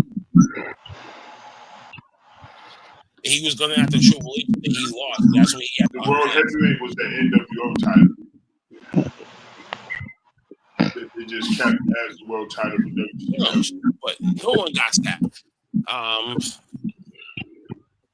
Well, I'm gonna go with Uncle Fast because he actually got the closest though. So, well, actually, no. Yeah, well, he actually knows. Fast, you go. I ain't get no points for that. Yeah, we won't get no points for that. All right, let's do titles. Hey, it's at 4. Yeah, I know. Let me get our titles for 400. Titles for 4. Who ended Bruno Seymour King's historic 8-year title reign? Oh. He's old, right? He's dead. Yeah, I mean old. That's what I meant. Yeah, around your mother's era. Yeah, I've heard of him. Was it?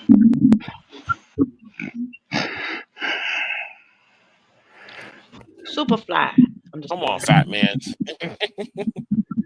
I'm drawing the blank. I'm stuck. You can do it. You're the oldest one that's in here. Oh shit! You can do it. You I wasn't. Bruno wasn't around at my time, and I was watching her. Dig back in your mind with the older folks talking about it. Yeah, you're right. I'm not that much into it. No one wants to give an answer. Not even you, fat man, Dukes. I'm trying to think, but nah. Well, I want. I'll say Bob Backlund, just for the hell of it. And Bob Backlund. I'll see what it says. Nope. Ivan Koloff. Ivan Koloff was the one that's in the street. Oh man. I'm gonna let Caitlin choose one. She has to choose one in a minute. Caitlin, you go. Superstars for 100. Superstars for 100. What current WWE superstar once went by the name Dr. Isaac Yankel?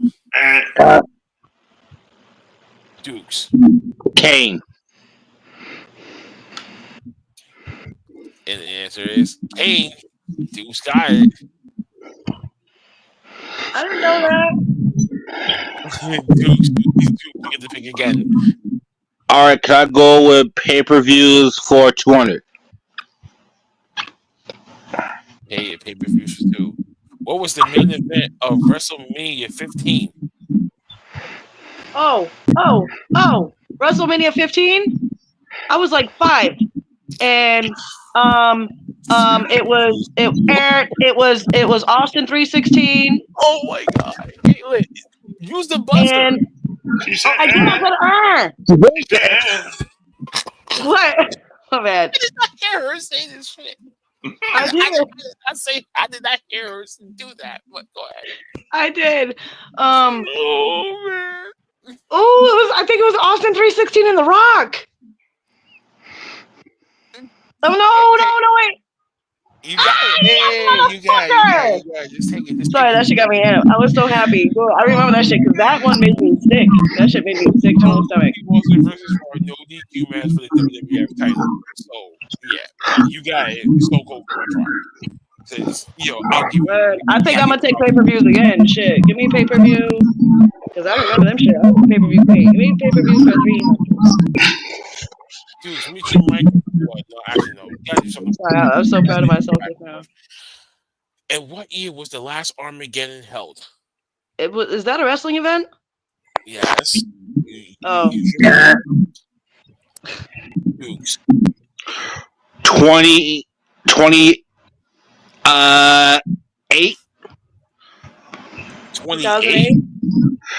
No, me 2008.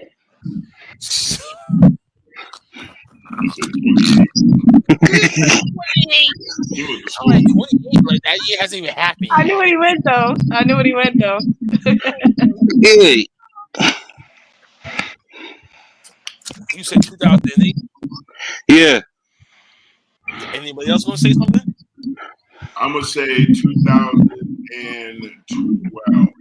Yeah, I'll say 2012 too. 2006. I never heard of it. So no one got it. So no one got that one. Dude, speak again. I never heard of it. Kayfabe 400. Kayfabe 400. Who did the match in which Triple H tear his quad headed? And Ah. tag match between that was. Oh, sorry. How did the match in which Triple H tear his quad end? How did the match in which Triple H tear his quad end? Who won that shit? Wasn't it Stone Cold?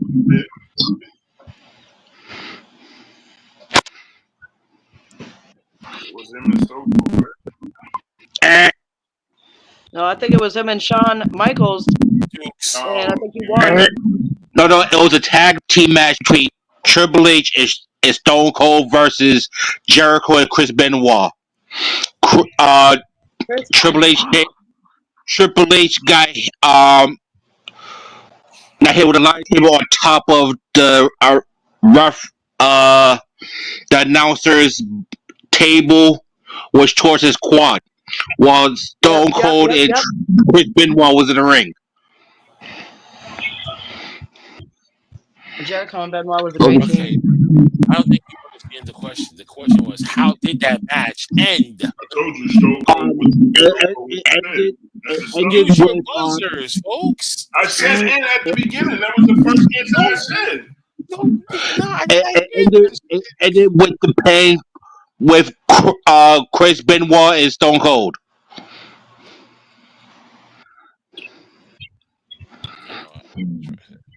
It ended in the walls of Jericho. No one got that. That's what I was saying. How did it end? Wait, I don't know if that's a fair answer to that question. Wait, I did it's say a very open-ended question. I did say that too. I said how. I said how. How? Meaning, like, I said what Jericho on top of the announcer table. He did say that. He did say that. He did. Okay, on top of the announcer's table. Yeah. He did say that.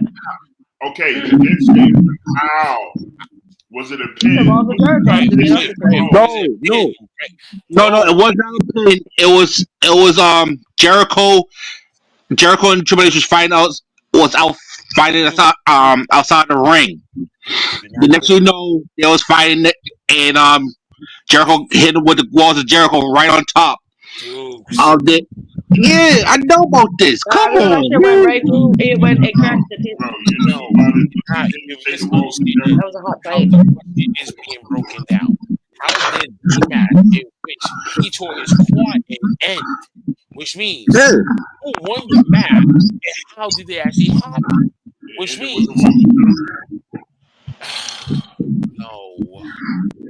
It means Chris Jericho made Stone Cold Steve Austin instead because Triple H was injured on the outside. They had to call an audible. Yeah. Due to the national can say that, so no one gets this fucking point. All right. Let's try it again. Ugh. All right. Finishers 100. Finishes for what? 100. 100. No, don't be stupid. What's the name of RVD's finisher which involves a chair in a coast to coast? Red Dominator. Eh. Oh my god. Van Terminator, dumbass. Well, I'll give it a damn. Jeez. Can you remember to use the buzzer before you yell out your exit stuff? My buzzer got listen, I lost my easy I button. don't understand how did that happen? How did it happen? And how the fuck are you actually getting the most points out of everyone here? You are so ridiculous. You should let my black guys go ahead and pick next. All right, kayfabe for 300. How is Zeus smacking up? In a match with whom did Bret Hart break his ribs but continue with the match? Oops. That was I think it was a submission match. Oh my god, yo. With whom? Oh. Oh my god. Taylor, you see the shit that I be dealing with? You see the bullshit I be dealing with every fucking week because of this bull? Oh my god. I swear to God, I cannot say this shit anymore clear. This is the reason why you the last question. You did not understand how that question was broken down. Hey, look at him, man. No, this little shit, man. Just answer the goddamn question, please. I'll say it was Goldberg who injured him. And it was just a regular submission match, but he hit with a spear. Anybody else? I thought it was safe. Let me fast. Are you even trying?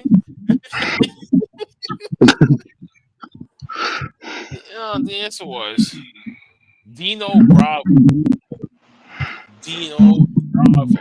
No one got that question right. No one would even know what Oh god. You know what? I'm gonna pick one for you. This is getting kind of ridiculous. That was fun. What year was that match? Probably like 1988, 1989. Yeah. Who cashed in his money in the briefcase to win the World Heavyweight title from Jericho on SmackDown? Dudes. That was the All-American Jake. I forget his What's Mickey stand for?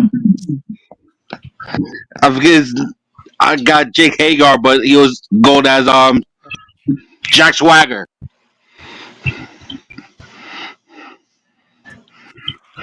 That's why he got the point. He was just up by 1,000. What does Caitlin, you only got 200 points. You got nothing. I've been out the schoolyard, but I forget. All right, anyway, go ahead. I had a question, but I forget. No, go ahead. No, I forget. I know. What was the question and the answer just now? Oh, what does MITB stand for? What does the MITB stand for? Money in the Bank. Money in the Bank. Yes. See. Ooh, I forgot all about Jack Swagger. Dude, speak again. All right, I'll go with pay-per-views for 100. What WWE pay-per-view was renamed Cyber Sunday? Damn. Sunday Night SmackDown. Oh,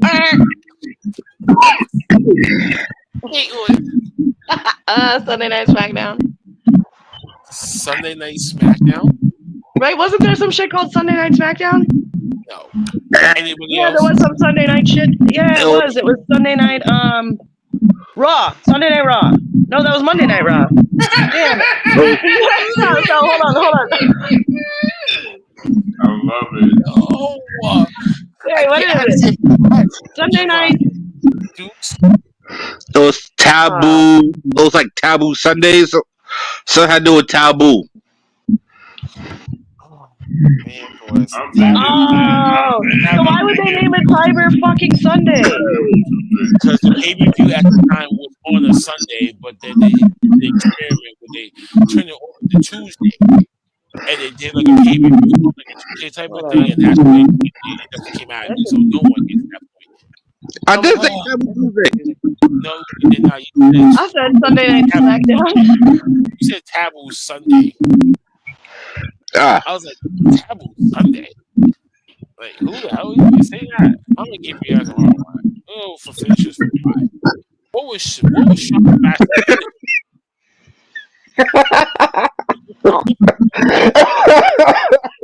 Yo, fashion back. Was it the Shocker? Caitlin. The Shocker?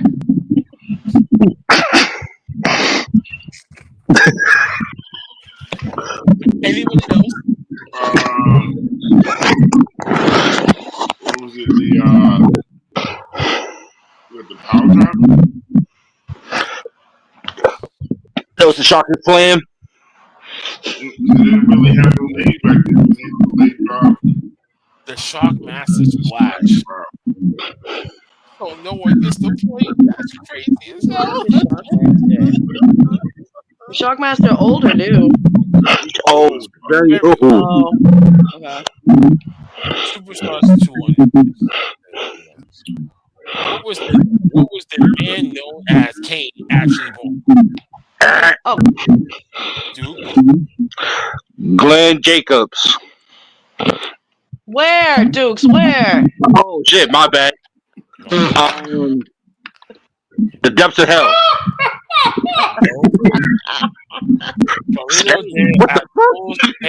I was gonna say Kentucky, Tennessee, or some shit like that.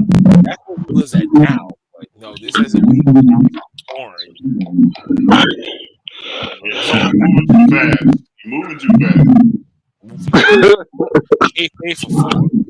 What wrestler learned Russian and refused to speak English even outside the ring to stay true to his character?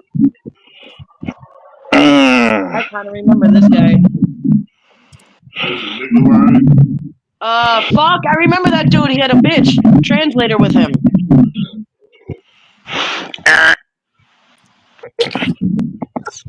Who's that?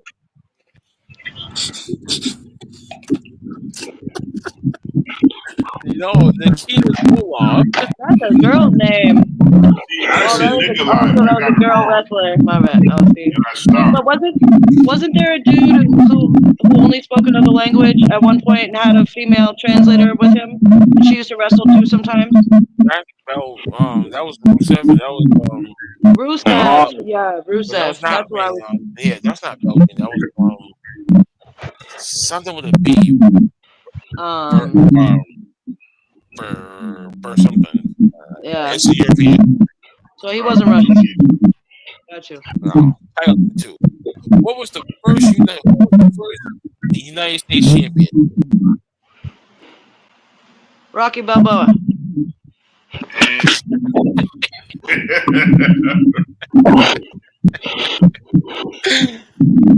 gonna say Chris Jericho.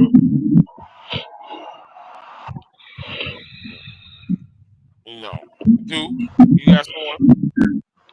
RVD. It was Harley Race. Harley Race. So no one gets the point. Dukes, you're still in the lead. Caitlin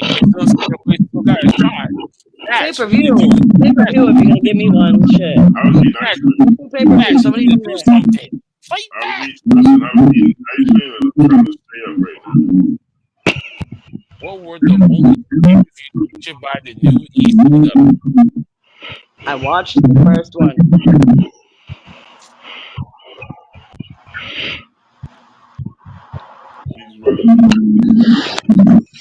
The only two?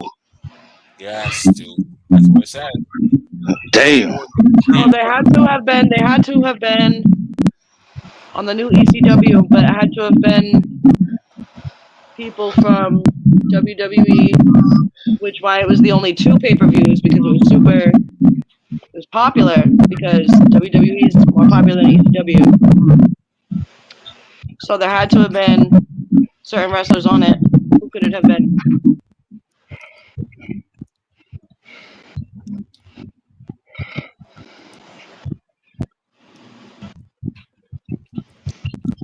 I bet it was a female wrestler. It was a female, right?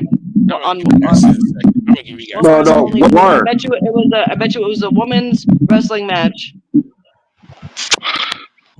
But I don't know what the fuck it would have been called.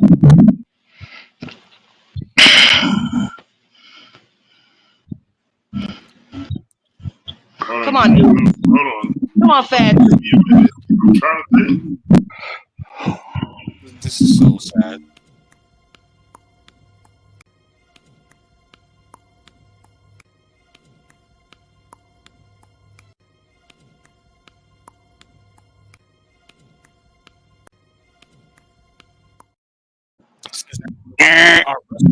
Since that to bring back our wrestling backdrop, that's actually a pretty cool thing.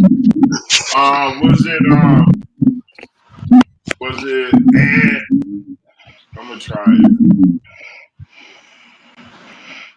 One night stand. One night stand in December to Dismember. I was gonna say Bailey.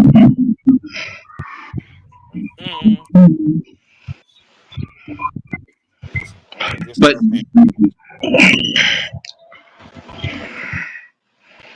trying to finish this with you. Who invented the DDT? Dude. Jake Snake Roberts. Jake the Snake Roberts. Boys, he's up 12 pick. Superstars with 3. What year did Matt Hardy first sign a full-time contract with the WWE app? We got 15 seconds. Let's go.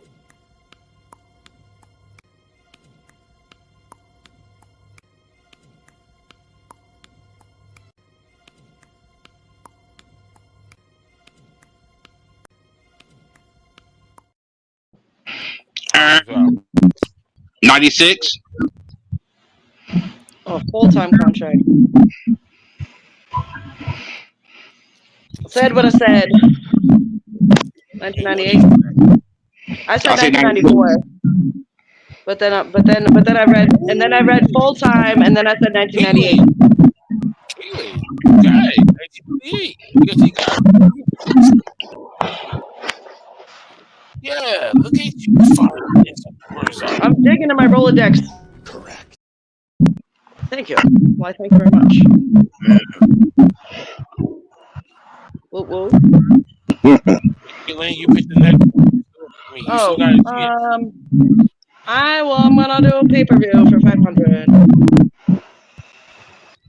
What was the name of the WWE UK occur only once, 1998 in London?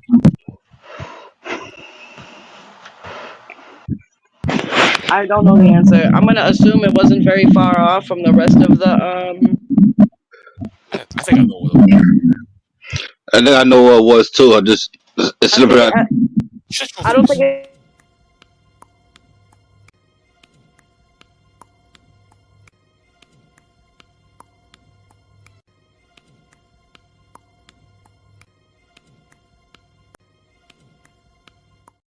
We can reread it.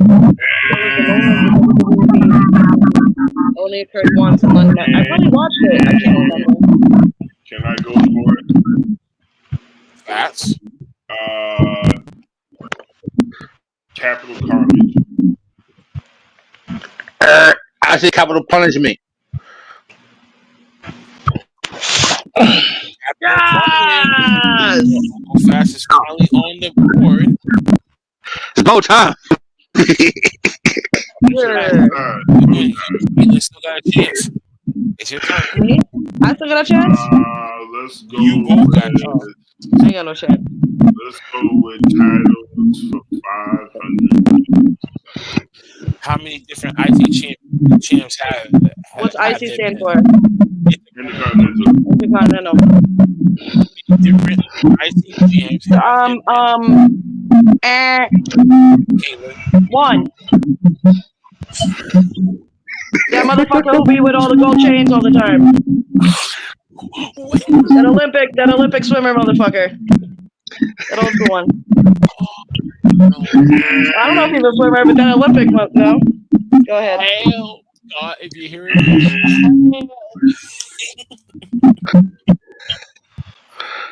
Go ahead, Fats. He's the intercontinental champion of the world.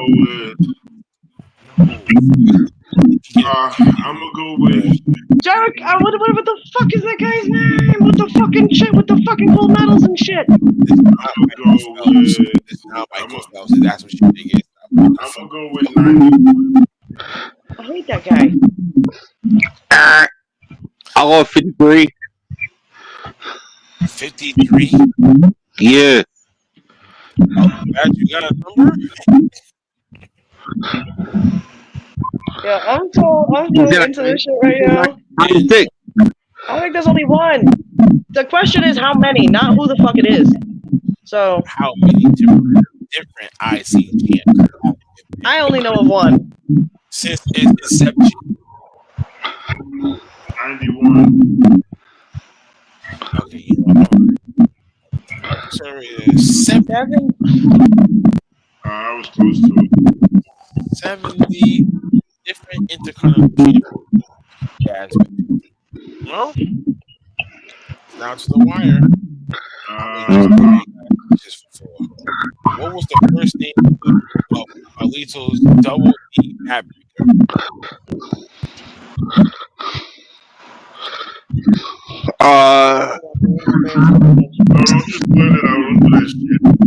Right, don't do that. Oh my God. It was fraud.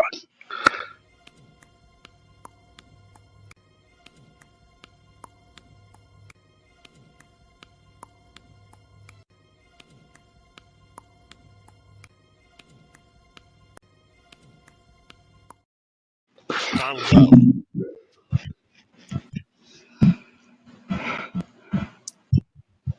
Anybody? So Carlito 2 times?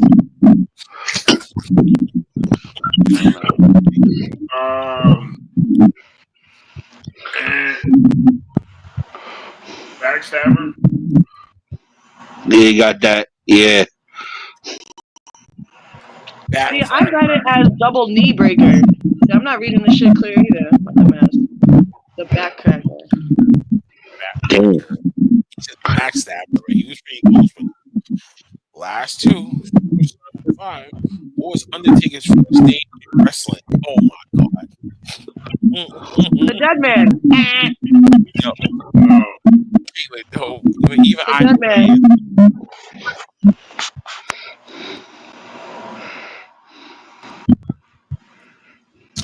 If Undertaker feel like me, I already know this answer. You heard me. I said it. I said the Dead Man. Nah. It's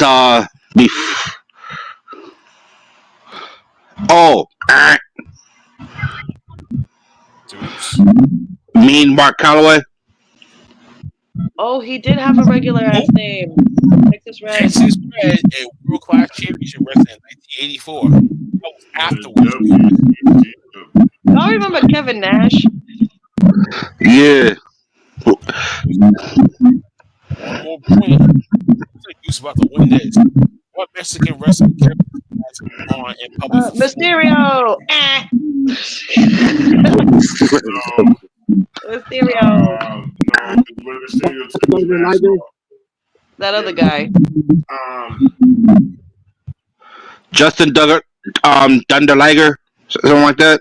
What, Jushin Yeah, Justin Liger. No. He wasn't around for 40 years.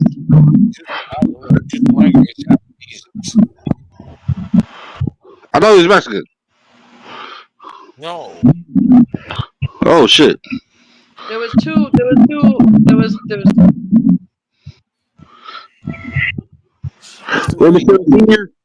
Listen, none of y'all's gonna get. There was another dude that had been around for a long time. Hold on. That other high flying dude. Oh, so cool.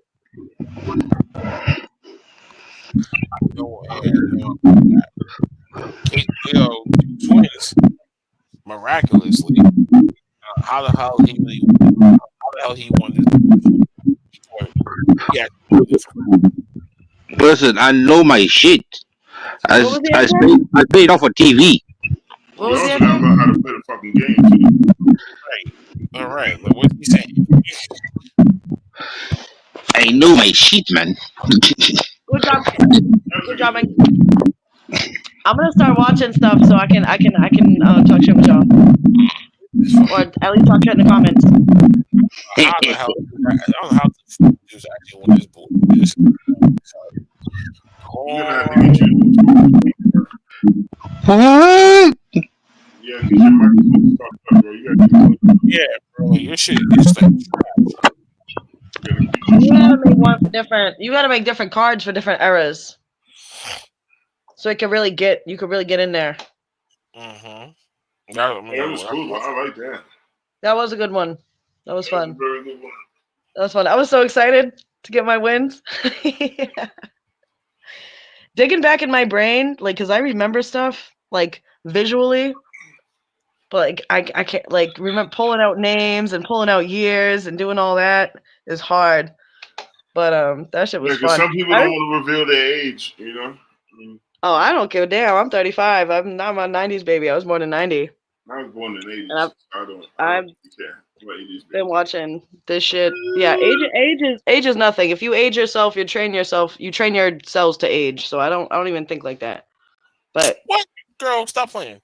Look at this hair, baby. Grandpa. Okay. Listen, don't call me grandpa. You grandpa and I'm grandma. We already know that. You're bald and I'm gray. Wow. I'm bald. Okay, I'm bald by choice. I am bald by choice. No, we was gonna go out as old people for Halloween one year. We was gonna be grandma and grandpa. Yeah, that never happened. I know, and nothing ever happens. No, that was supposed to happen. Never happened. You did my Joker face paint once. That was fun. And shit like that. You did that. I was Quinn that year. Yeah, you really were. But okay. Can I start? I'll do one more. Actually, Fats, since we both lost. Actually, Duke, you pick. Duke's gotta go because he won. Right? Dude, fix your goddamn mic. I was gonna say Fats. Let's what's it called? Like rock paper scissors for it. Since we was the losers. Oh no, you go first. Ladies go first. Ain't got no problem. Caitlin, Caitlin. All right. WWE Legends for 200. When you're ready.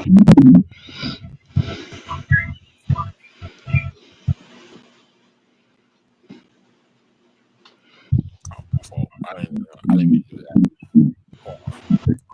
I don't know why. My eyebrows are they just melting off my face as the night goes on. All right. WWE Legends for 200. Legends.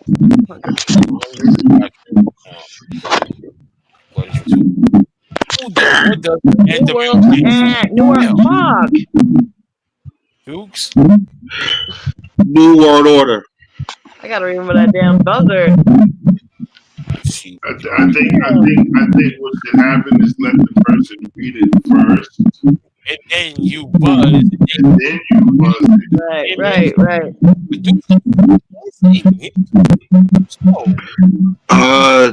WWE Superstars for 300. He goes, who is Dom Crush? Facts. Alright, facts on the board for 3. Congrats! Let's go Superstars for 500. True or false? Brock Lesnar and Ronda Rousey were in the UFC. Facts. What?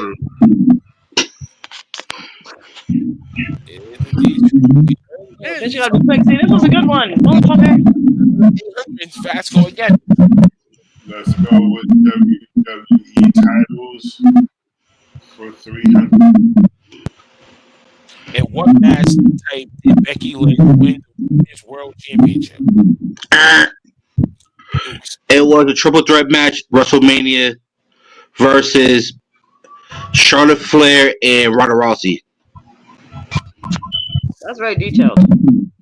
A battle royale on Raw. See, you gotta listen, bro. You gotta listen. In what match type? Win the World's Women's Championship. This had been before that time. Oh man, Dukes, this is crazy. What? Okay, let's go with WWE titles for 400. How the fuck did you graduate high school? You said titles for 100. WWE titles for 400. How did Liv Morgan win the SmackDown Women's Championship? How did Liv Morgan win the SmackDown Women's Championship?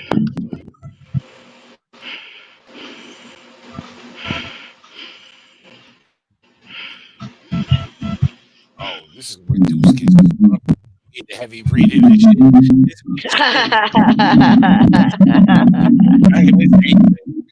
I got think.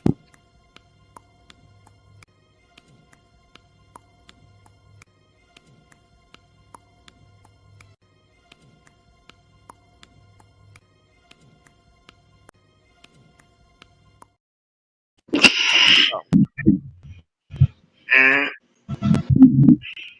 Fats. the Oblivion on Io Sky.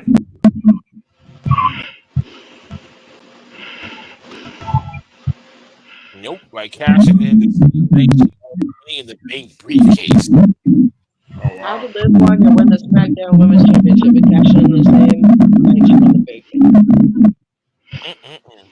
So if you want to answer that, I'll give you guys one. I'll give you one.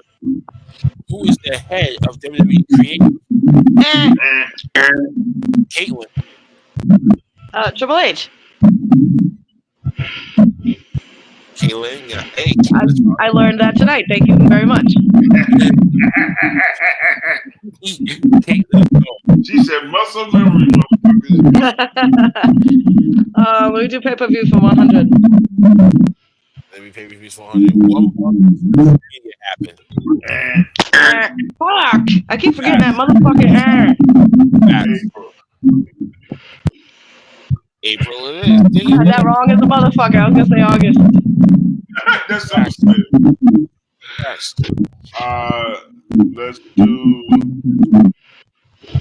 Let's do WWE titles for 500. Who broke the Honky Tonk Man's Intercontinental Championship? I mean, I'm fast. Gunther. Oh, he actually got that one right. He got the ball for 1,400 points. Batman, go ahead and carry. He's dominating.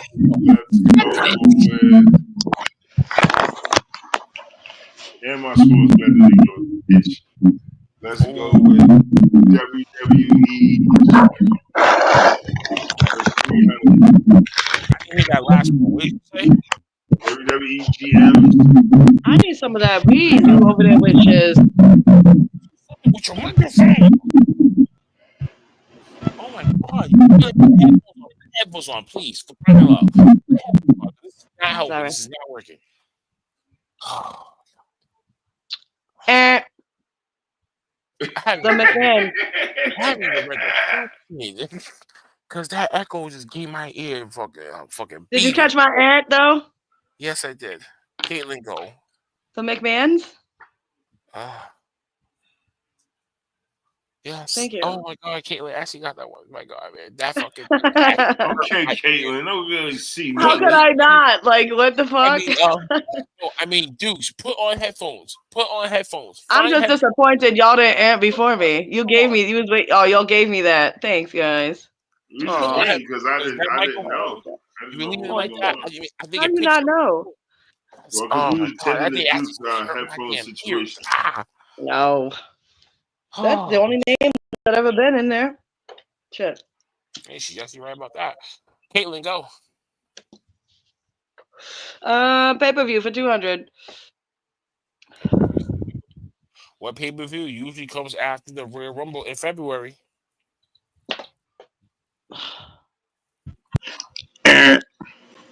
Dukes. Elimination Chamber.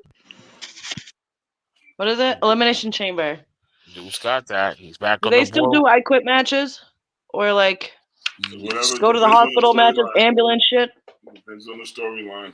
Yeah, it depends. Mm. Dukes, go. WWE Legends for 500. How many times has John Cena won the WWE Championship?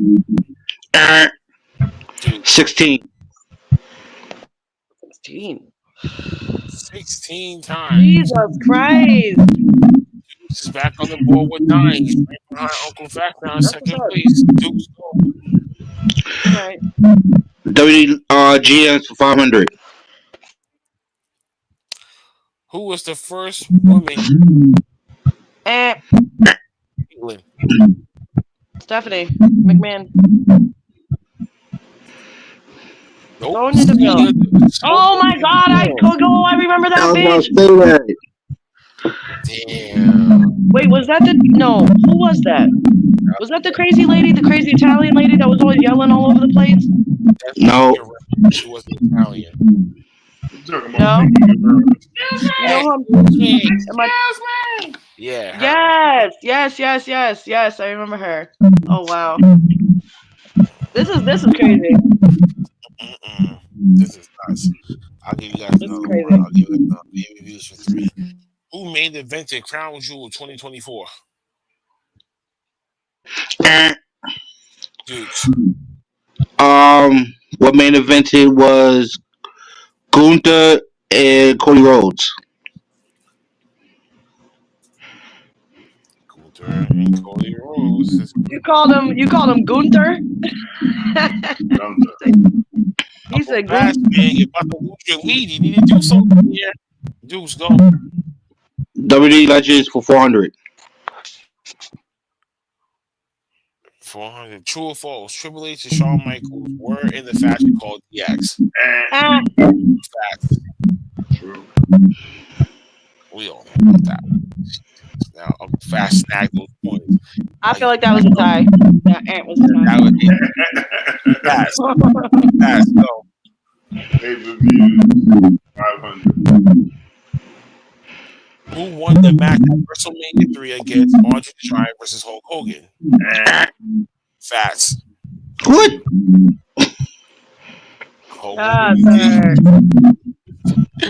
Fats got 3,300 now. Caitlin needs to do something. I can't do nothing. Fats. I've been drinking Fireball all night. Let's go with Superstars for 400. He's trying to give me no chance. Who are the commentators?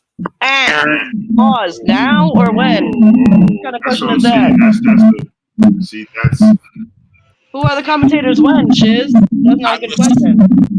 I'm assuming.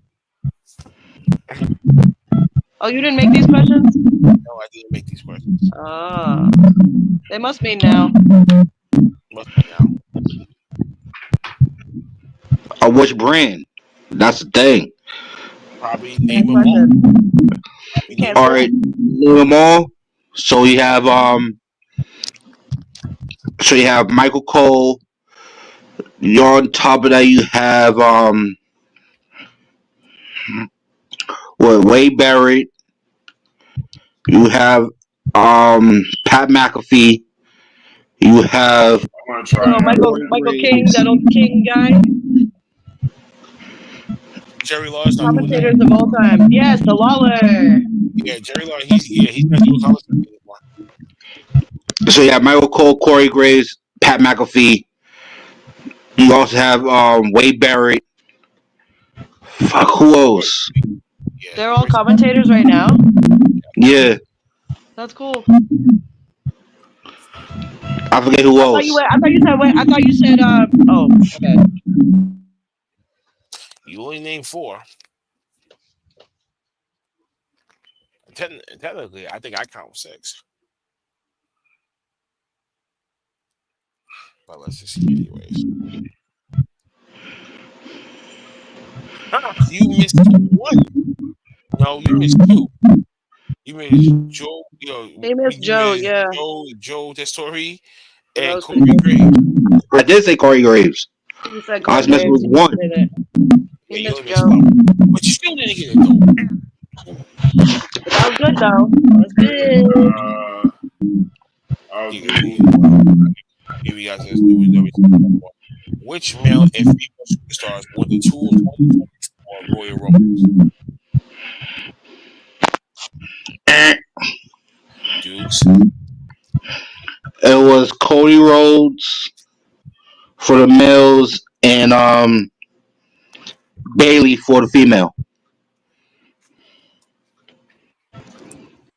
Dukes. This is fucking spite.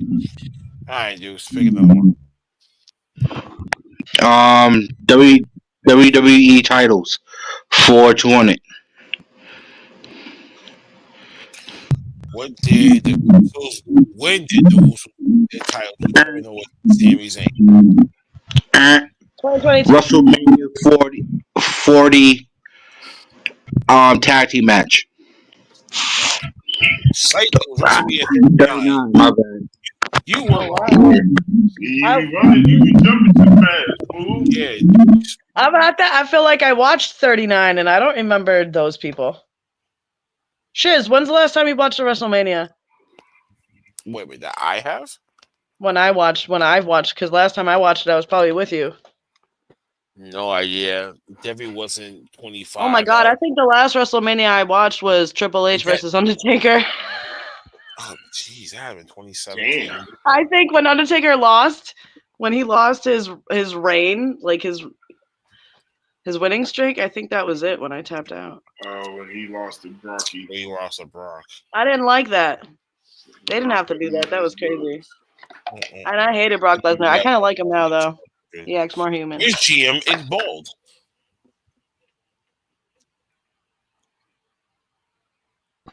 The awkward damn silence.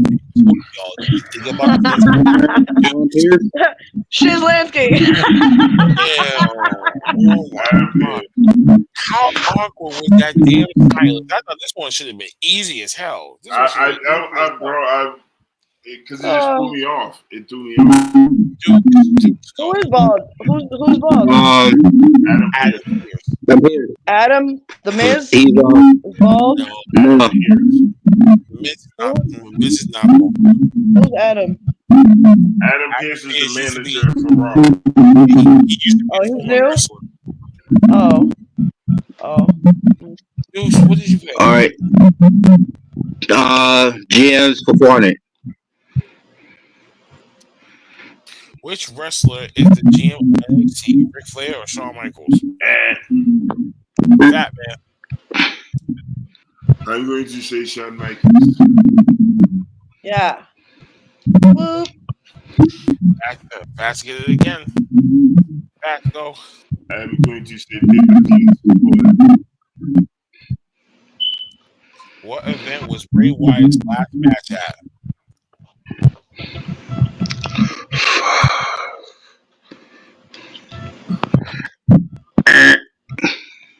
Dukes. It's I Was feel it like it was. SummerSlam? I feel like it was a SummerSlam. I didn't watch it, but I'm channeling it. What did you say, Caitlin? I said I didn't watch it, but I'm channeling it. I also feel it was a SummerSlam. I want to get a chance at this. Meg, go fast. Or there was no WrestleMania. I think it was.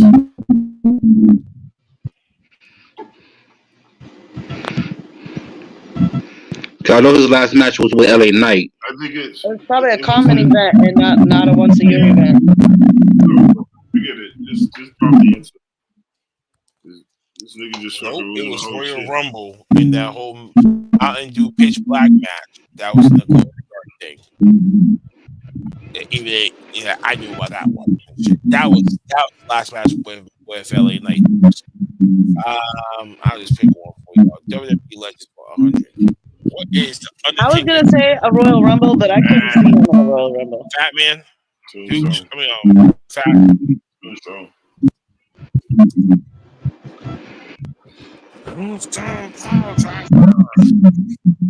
That's what I get for talking. Fat Man. Could have had that. Let's go with WWE Superstars 200. Who won the 2023 Royal Rumble? Dukes? Cody Rhodes. Yeah. Rhea Ripley. Rhea Ripley. About when I started watching. Sorry, Dukes. Damn. You had to get. You didn't get one more day. You know they're gonna give you two. Oh man. WWE Titles for 100. When did Roman Reigns unify championship? Caitlin. 2011 or 2013. No. Hold on.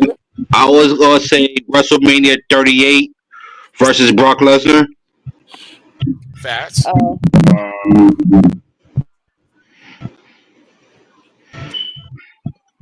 So lucky I can't pass on that right now. This is funny. This is funny. Caitlin said that I was rolling in my head. Why? I'll say, Because I'm so I'll say WrestleMania 38. Okay. But the thing of it is, I gotta give it to Duke, so he got that one first. Right. So, last but not least, WWE Legend. So when the questions are like when, it's like more detailed. What match? During what time? It's not like here I am given a year. Everyone else is like, oh, WrestleMania 38. I need to be more detailed. Yes. This is when you missed for some year. All right. Who are the tallest men on the roster? Dukes. Giant Gonzalez. Who's the tallest men on the roster? Dukes. Oh, right now or all time? This is ridiculous. Can you read the goddamn? Who are the tallest men? More than one man. I know it's Giant Gonzalez, Omos. This is unbelievable. It's unbelievable what he's doing right now. Big Show, Strowman. You said Omos, some dude. Omos or Braun Strowman. Don't forget Roman Reigns. He's a tall motherfucker too. And The Rock is tall as fuck. They're all tall. How do you choose who's the tallest? Uncle Fast, you win. Yeah, destroyed. Oh my god, fucking Dukes. Just fucking Dukes. Oh my god. Just stupid over. Wait.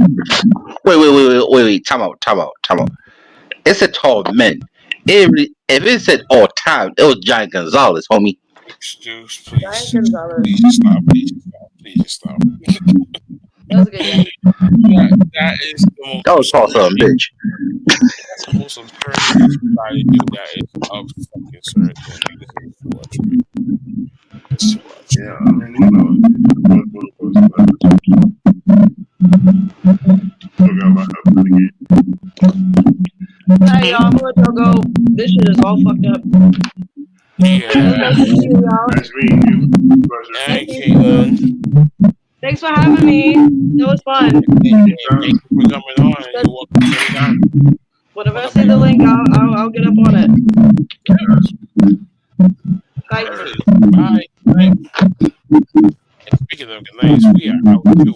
We got to hop over on the rest of the react because we was doing these questions. I had to freestyle a little bit. Now we found a new game to play during our join these little shit like that. So that's cool. I found the website for that. So that's all kudos for that. And we had still some time. Big shout out to our man Warren, who's in the out there right now, and his whole turf right now. So he's safe. And shout out to Mike who's on his vacations, like drive, leave comment, bring. I'm pulling the bug up early. Gotta get some sleep. I gotta be up like 10 hours. Shit, get ready for me. So I'm gonna get out with the fuck. It's actually good. It's actually fun. I wish we could start a little bit more longer. I know perhaps maybe next week we can do a versus or tier maker challenge, whatever. But we'll figure this out. Shit. So try to find the right before. At least we found the Jeopardy. Board. So that's all these things. They're on vacation. It's still the end of February. Back. Yeah. It's gonna be crazy. That's how the week of Christmas. Yeah, it's gonna be crazy. Weird and random. But follow us everywhere. Mobb everywhere. Shout out to Rain Back. W Dreamer Live. And Batman. Since you won the last round, you get that first. Well, thank you all for tuning in. We appreciate the love and the admirations. Shout out to the viewers on Rumble. We appreciate y'all for tuning in since we've hopped on. Just keep tuning in because every week we're going to do what we do and do our best to bring you some good content and some knowledge too. Shout out to the haters because without y'all, there would be no motivation to continue to do this. And just understand that, there's strength in numbers, but just remember, all feedback is good feedback, whether you like it or not. You can't take if you can't stand the heat, then get the fuck out of the kitchen. Make sure you tell your loved ones you love them. To my sons, I love you. Dad loves you. And to my family, I love y'all. The holiday season is coming up. Make sure you tell your loved ones and talk to them before it's too late, because you never know. Tomorrow's not promised.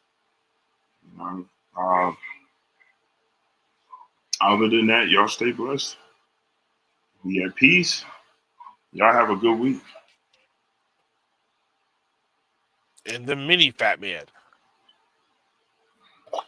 Static Collector. I would say is shout out to all of the fat people in this world today. You know what I'm saying? I will start up a fat people parade. It won't go far, but we're all gonna make it.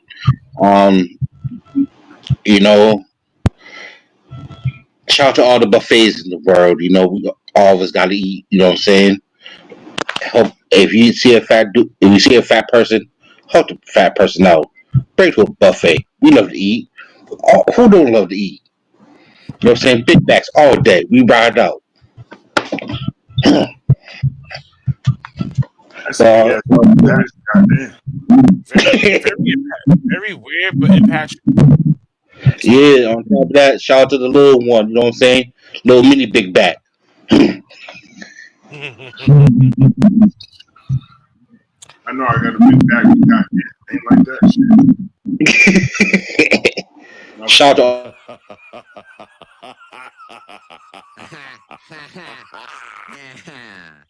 You still got it, Bob. Yeah. Yes, it's all about big backs all day. As Kaylin says, feed them big backs. Yeah, shout out to the Redax. So shout out to Miss Caitlin for coming in. Appreciate her coming in and being part of the crew. Understand she brought herself in and brought some flavor. So appreciate it. Y'all show us some love. One from his time. Most definitely. Folks, I'm tired. I'm about to catch us as the grind. Catch y'all next week. I'm Blackheart. That's all facts. Below him is. Catch y'all next week.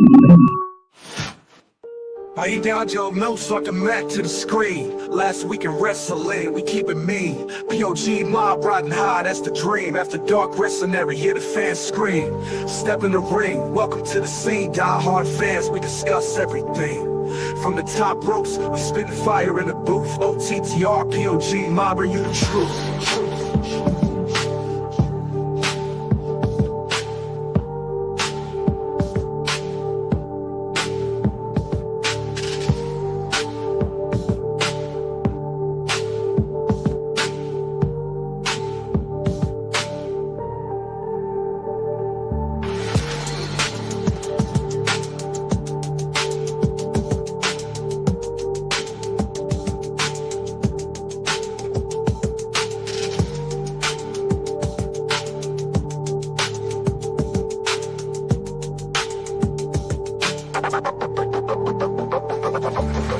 From the top ropes, we spit fire in the booth. OTTR, POG, Mobb, bring you the truth.